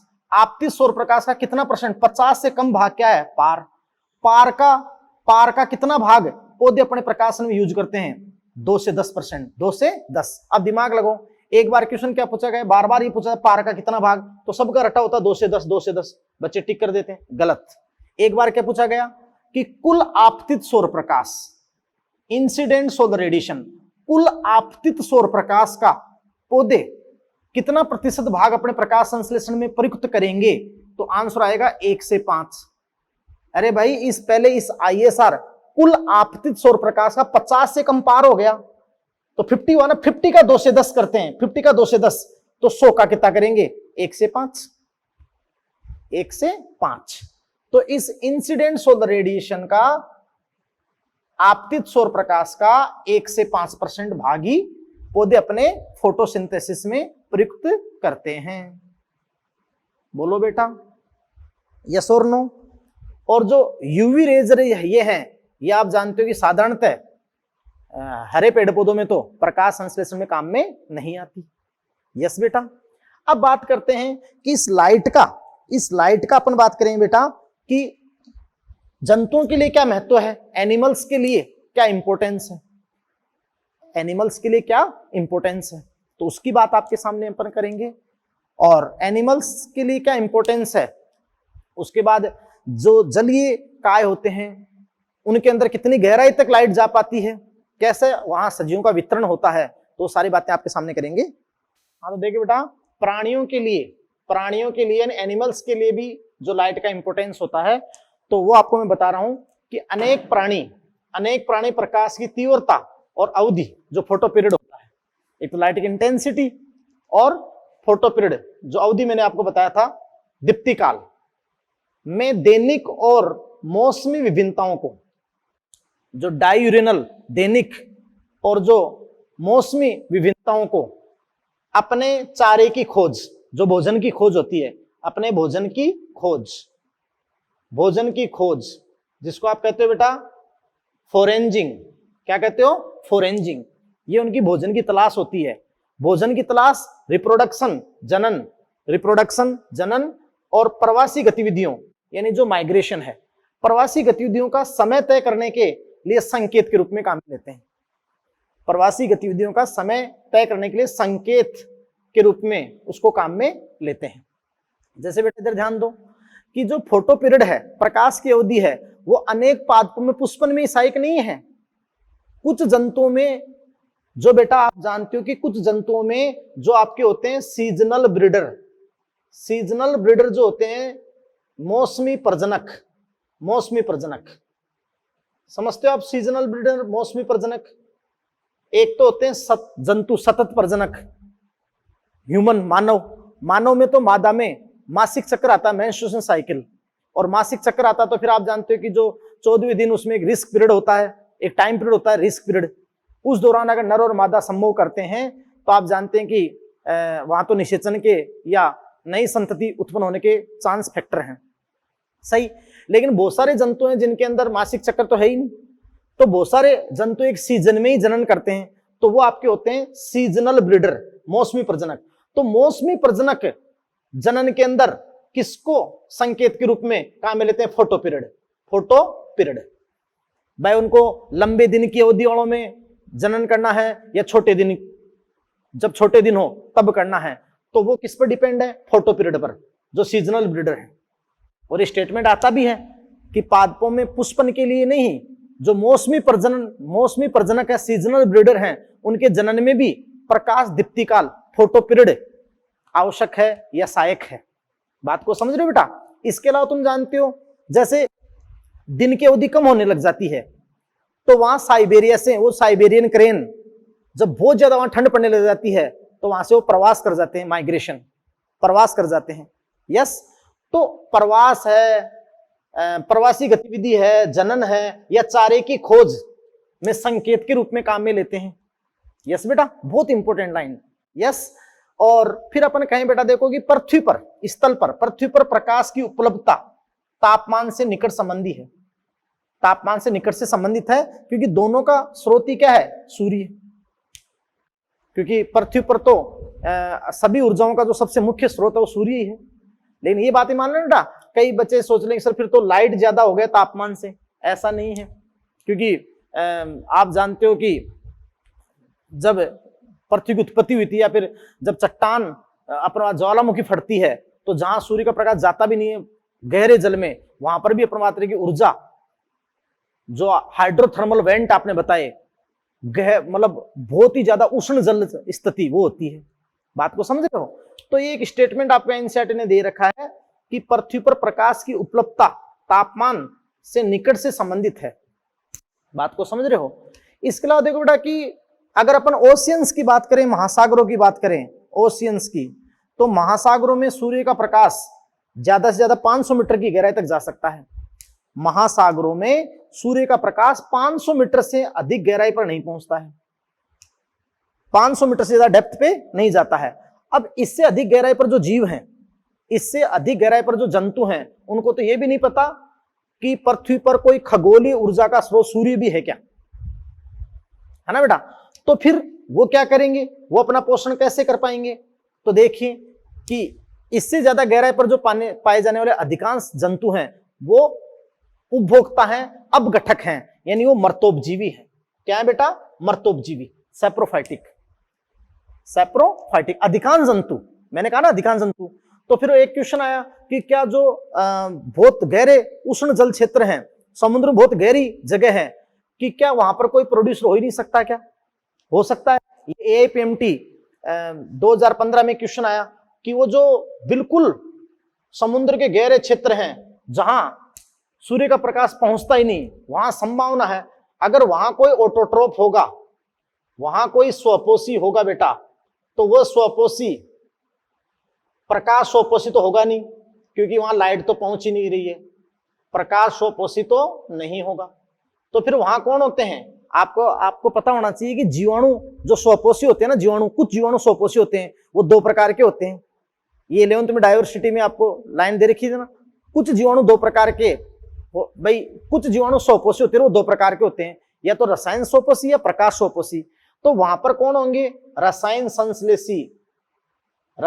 संश्लेषी जीवाणु, यानी कीमोसिंथेटिक बैक्टीरिया, कीमोसिंथेटिक बैक्टीरिया, है ना बेटा? क्योंकि ये सूर्य के प्रकाश पर डिपेंड नहीं है, ये किसी रसायन का ऑक्सीकरण करते हैं, और उससे जो ऊर्जा मिलती है उसको भोजन के संश्लेषण में प्रयुक्त करते हैं। किसी अकार्बनिक रसायन का ऑक्सीकरण करते हैं, फिर उससे जो ऊर्जा निकलती है उसका यूज ये भोजन के संश्लेषण में करते हैं। सही? तो ये तो मैंने बात बताई, लेकिन ये तो बहुत कम है। वहां जो अधिकांश जंतु है ना, जंतु वो तो मर्तोपजीवी हैं, और जो महासागरों में ऊपरी क्षेत्रों में जो प्रोड्यूसर है ना, प्रोड्यूसर या कुछ एनिमल, तो जब वो मर जाते हैं तो उनके जो व्युत्पन्न है या अवशेष हैं, तो वो जो डेड ऑर्गेनिक मैटर है, मर्त कार्बनिक पदार्थ है, उनको कौन यूज करते हैं? ये मर्तोपजीवी। कौन यूज करते हैं बेटा? मर्तोपजीवी। इसलिए 500 मीटर से अधिक गहराई पर समुद्रों में अधिकांश मर्तोपजीवी हैं। और अगर वहां उस गहराई से आगे या समुद्रों के पैंदे में जो उष्ण जलीय क्षेत्र हैं, हाइड्रोथर्मल वेंट हैं, अगर वहां कोई प्रोड्यूसर है, तो फिर वो प्रकाश स्वपोषी नहीं होगा कभी भी, वो आपके होंगे रसायन संश्लेषी जीवाणु, कीमोसिंथेटिक बैक्टीरिया। Chemosynthetic bacteria. बात को समझ रहे हैं बेटा? तो ये मैंने आपको परफेक्टली बता दिया। अब बेटा जी आप भी जानते हो कि आपने क्या कहा कि भाई 500 मीटर से ज्यादा तो जाएगा ही नहीं ना, है ना। अब देखो 500 मीटर तक भी हर प्रकाश स्पेक्ट्रमी घटक, प्रकाश का हर स्पेक्ट्रमी घटक 500 मीटर तक भी नहीं जाता है। बात को जानते हो बेटा आप? तो आप जानते हो कि ऐसा नहीं है कि महासागर है, समुद्र है, उसमें कोई जीव 50 मीटर पर है, कोई 100 मीटर पर है, कोई 200 मीटर पर है, कोई 500 मीटर है। हाँ 500 से आगे तो है ही नहीं ना, प्रकाश ही नहीं है। 500 से आगे तो फिर कोई घटक नहीं है। बात को समझे? अब वो जो 500 मीटर की गहराई है उसमें भी मैं आपको बता दूं बेटा कि मैं एक बहुत इंपॉर्टेंट लाइन आपको बता दूं कि जो भिन्न भिन्न गहराई में रहने वाले समुद्री पादप या शैवाल है, भिन्न भिन्न गहराई पर रहने वाले समुद्री पादप या शैवाल है, उनको प्रकाश का हर स्पेक्ट्रमी घटक, प्रत्येक स्पर्मी घटक, जो मैंने आपको बताया था ना विबग्योर, प्रकाश का हर स्पेक्ट्रमी घटक विबग्योर जो होता है वो नहीं मिल पाता है। प्रत्येक घटक नहीं मिल पाएगा। बात को समझे? कुछ ही घटक हैं जो गहराई पे जाते हैं, कुछ ही घटक हैं जो बेटा क्या है, गहराई पे पहुंचते हैं। तो अपन यहां स्टेटमेंट अब एक लाइन लिखेंगे कि बहुत इंपॉर्टेंट अपन लाइन लिखेंगे बेटा कि लाइट स्पेक्ट्रम का केवल कुछ ही भाग, लाइट स्पेक्ट्रम का, लाइट स्पेक्ट्रम जानते हो बेटा, लाइट स्पेक्ट्रम का केवल कुछ ही भाग,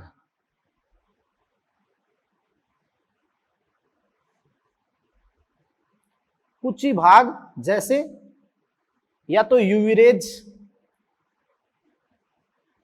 परा बैंगनी विकिरणें, या तो यूवी रेज। तो तुम्हें पता है कि यूवी रेज की तरंग दैर्घ्य कम होती है और तीव्रता ज्यादा होती है, लेकिन ये तो दर्श्य प्रकाश में आती नहीं है। तो या तो यूवी रेज, है ना, लाइट स्पेक्ट्रम केवल कुछ ही भाग जैसे यूवी रेज, या तो यूवी रेज या फिर दर्श्य प्रकाश, जो बताया था मैंने आपको दर्श्य प्रकाश, विबग्योर, विबग्योर में से, विबग्योर जो आपको मैंने बताया था 400 से 700 नैनोमीटर वाला जो दर्श्य प्रकाश मैंने आपको बताया था, विबग्योर में से आप जानते हो केवल जो मतलब जो शुरू का विब ये या फिर हरा, केवल हरा प्रकाश ही, हरा प्रकाश ही समुद्र में अधिक गहराई तक पहुंचता है, समुद्र में अधिक गहराई तक पहुंचता है, यानी गंभीरतम, यानी थोड़ा सा अपन बात रही गहराई तक पहुंचता है। जो नीला हरा प्रकाश ही है, नीला और हरा प्रकाश ही थोड़ी गंभीर तक प्रवेश, गंभीरता गहराई तक प्रवेश करता है। यस बेटा, इसलिए अपन एक बात कहते हैं, अपन बेटा बहुत इंपॉर्टेंट यहां पर एक बात कहते हैं जो सबसे अच्छा क्वेश्चन आता है और आपका वो कंसेप्ट देखो मैं क्लियर करूंगा। फिर अपन एक बात कहते हैं बेटा, इसलिए देखो कि जो रेड एल्गी है, रेड एल्गी, आपको बात बता दूं मैं, रेड एल्गी यानी लाल शैवाल, रेड एल्गी बेटा लाल शैवाल, बहुत इंपॉर्टेंट बात, रेड एल्गी फाइकोबिलिन्स, आपको पता है रेड एल्गी में फाइकोबिलिन्स वर्णक होते हैं, फाइकोबिलिन्स वर्णक केवल नीलहरी शैवाल या रेड एल्गी में होते हैं, फाइकोबिलिन्स सहायक वर्णक,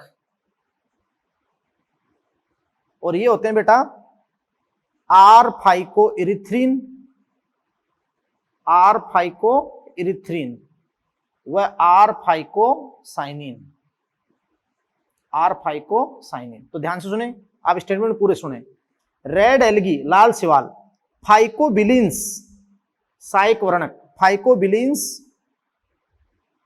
सहायक वर्णक की उपस्थिति तथा क्रोमेटिक एडेप्टेशन। क्रोमेटिक एडेप्टेशन क्या है यहां पे? क्रोमेटिक एडेप्टेशन आप पढ़ना, वर्णकीय अनुकूलन क्या है? क्रोमेटिक एडेप्टेशन वर्णकीय अनुकूलन के कारण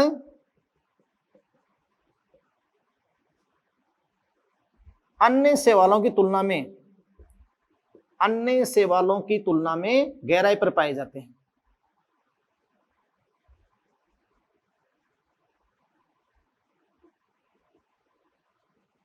यस बेटा, आपको पता है रेड एल्गी, लाल शैवाल, फाइकोबिलिन्स सहायक वर्णक, आर फाइको इरिथ्रिन और आर फाइको साइनिन की उपस्थिति। और क्रोमेटिक एडेप्टेशन क्या है? क्रोमेटिक एडेप्टेशन क्या है कि जैसे जैसे लाल शैवाल थोड़ी गहराई पे जाते हैं तो उनके अंदर आर फाइको इरिथ्रिन की मात्रा बढ़ती है।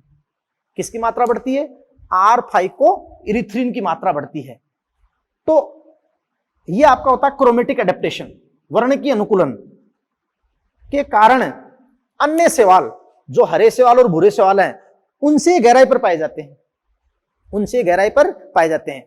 तो कभी तुलनात्मक क्वेश्चन आ जाए कि हरे शैवालों और भूरे शैवालों की तुलना में ज्यादा गहराई पर कौन से शैवाल हैं? लाल। लेकिन ऐसा नहीं कि 500 मीटर से ज्यादा नहीं है। फिर वो अगर समुद्र के पेंदे पे या जो हाइड्रोथर्मल वेंट पर अगर पूछ लिया जाए कि वहां कोई सोपोसी होगा तो आप लाल मत बता देना, वहां आपका होगा रसायन संश्लेषी जीवाणु। क्या होगा? रसायन संश्लेषी जीवाणु। बात को समझे? अपन इतना ही कहेंगे कि लाल शैवाल भूरे शैवालों और हरे शैवालों की तुलना में अधिक गहराई पर हैं, क्योंकि फाइकोबिलिन्स सहायक वर्णों की उपस्थिति के कारण, आर फाइको इरिथ्रिन और आर फाइको साइनिन और क्रोमेटिक एडेप्टेशन के कारण वो इनकी तुलना में ज्यादा गहराई पे होते हैं। है ना बेटा? क्योंकि देखो जल के अंदर वो जैसे जैसे थोड़ी थोड़ी गहराई पे जाएंगे, वो लाल शैवाल गहराई पे जाएंगे तो उनके अंदर किसकी मात्रा बढ़ेगी? आर फाइको इरिथ्रिन की, इसकी मात्रा बढ़ेगी। अब बेटा आर फाइको इरिथ्रिन की मात्रा बढ़ेगी तो मैं आपको समझा देता हूं।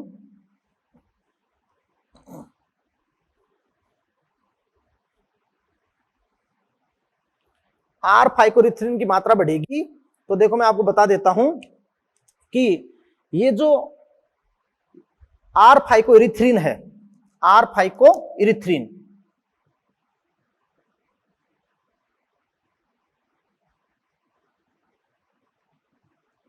यह यूवी रेज को भी, जबकि यूवी रेज अन्य किसी के भी प्रकाश संश्लेषण में प्रयुक्त हो ही नहीं सकती है, तो ये R phycoerythrin UV rays को भी और या जो नीले हरे प्रकाश को अवशोषित करने की क्षमता रखता है। बात को समझ रहे हो? और वो जैसे जैसे थोड़ी गहराई पे जाएंगे तो आर फाइको इरिथ्रिन उनके अंदर क्या होगा? बढ़ेगा, और उसके कारण उनका लाल रंग है। कहते हैं ना शैवालों के अंदर उनका रंग किसके कारण होता है? विलाक्षणिक रंग, सहायक वर्णक के कारण। जैसे ब्राउन एलगी का फ्यूकोजेंथिन के कारण होता है, फ्यूकोजेंथिन भूरा रंग, और इनका लाल रंग होता है आर फाइको इरिथ्रिन के कारण। और पता है इनके अंदर बहुत ज्यादा ऊर्जा होती है यूवी रेज में और नीले हरे प्रकाश में, तो बाकी के वर्णक तो फोटो ऑक्सीडेशन, मतलब आप जानते हो कि उनका प्रकाश ऑक्सीकरण हो सकता है और नष्ट हो सकते हैं, लेकिन ये ले लेता है।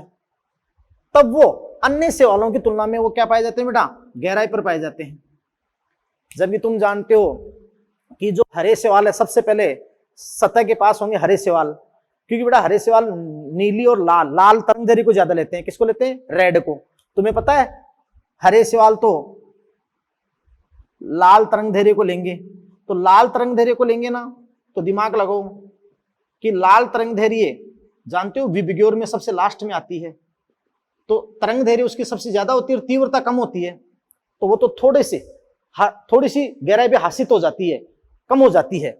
इसलिए सबसे सतह के आसपास सबसे पहले हरे शैवाल होते हैं। फिर भूरे शैवाल मध्यम प्रकाश को लेते हैं तो थोड़ी मध्यम में होते हैं, और सभी शैवालों की तुलना में ज्यादा गहराई पे कौन होते हैं? लाल शैवाल। क्यों? एक तो फाइकोइरिथ्रिन फाइकोबिलीन वर्ण के कारण, और एक जो वर्ण की अनुकूलन है क्रोमेटिक एडेप्टेशन, उसके कारण वो ऐसा कर पाते हैं। इसलिए मैंने आपको सारे कारण बता दिए। लेकिन हाँ बेटा, ऐसा नहीं है कि लाल शैवाल कहीं समुद्र में कहीं पे पाए जा सकते हैं। जहां प्रकाश नहीं वहां तो नहीं होंगे ना। अब जहां प्रकाश ही नहीं है 500 मीटर से और ज्यादा पर, जहां प्रकाश ही नहीं है वहां कोई नहीं होगा प्रोड्यूसर। कौन? प्रकाश सोपोषी नहीं होगा। लेकिन फिर वहां कौन हो सकता है? रसायन संश्लेषी जीवाणु। कौन हो सकता है? रसायन संश्लेषी जीवाणु।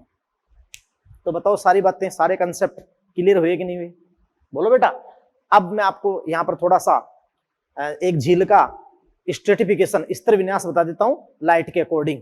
बात को समझे, क्या क्या जोन होते हैं, और ये लाइट आपका कंप्लीट हो जाएगा। यस, हाँ तो देखिए बेटा, stratification of lake according light, प्रकाश के आधार पर झील का स्तर विन्यास अपन पढ़ रहे हैं, प्रकाश के आधार पर। तो देखो बेटा कि जब भी कोई जलीय का स्टार्ट होता है, शुरू होता है, तो पहले आप जानते हो कि छिचला जल आता है, दलदली क्षेत्र आता है, थोड़ा सा दलदली छिचला क्षेत्र, है ना। तो जहां अपन बात रहे कि जड़ी वनस्पति होती है, जड़ी वनस्पति होती है, और ये खुला क्षेत्र है, खुला क्षेत्र। और आप जानते हो कि जड़ी वनस्पति होती है, तो इसको आपने क्या कहा था? Littoral zone. लिटोरल जोन यानी इसको आपने क्या कहा था बेटा? लिटोरल क्षेत्र कहा था, लिटोरल क्षेत्र। कि दलदली क्षेत्र जहां छिचला पानी हो और जड़ी वनस्पति हो, ये अपने जल के आधार पर पढ़ा था ना, लिटोरल जोन। और आप जानते हो कि जो लिटोरल जोन होता है वो तरंग क्रिया के लिए खुला है, तरंग क्रिया के लिए खुला है, यानी अच्छा प्रकाश यहाँ उपलब्ध होता है। फिर देखो, ये जो अथाह जलीय क्षेत्र है, ये लिम्नेटिक जोन, लिम्नेटिक जोन, ये जो अथाह जलीय क्षेत्र है, अथाह जलीय क्षेत्र, सॉरी अथाह जलीय क्षेत्र, और यहां प्रकाश विकिरण अच्छे से, मतलब प्रकाश बहुत अच्छे से उपलब्ध होता है।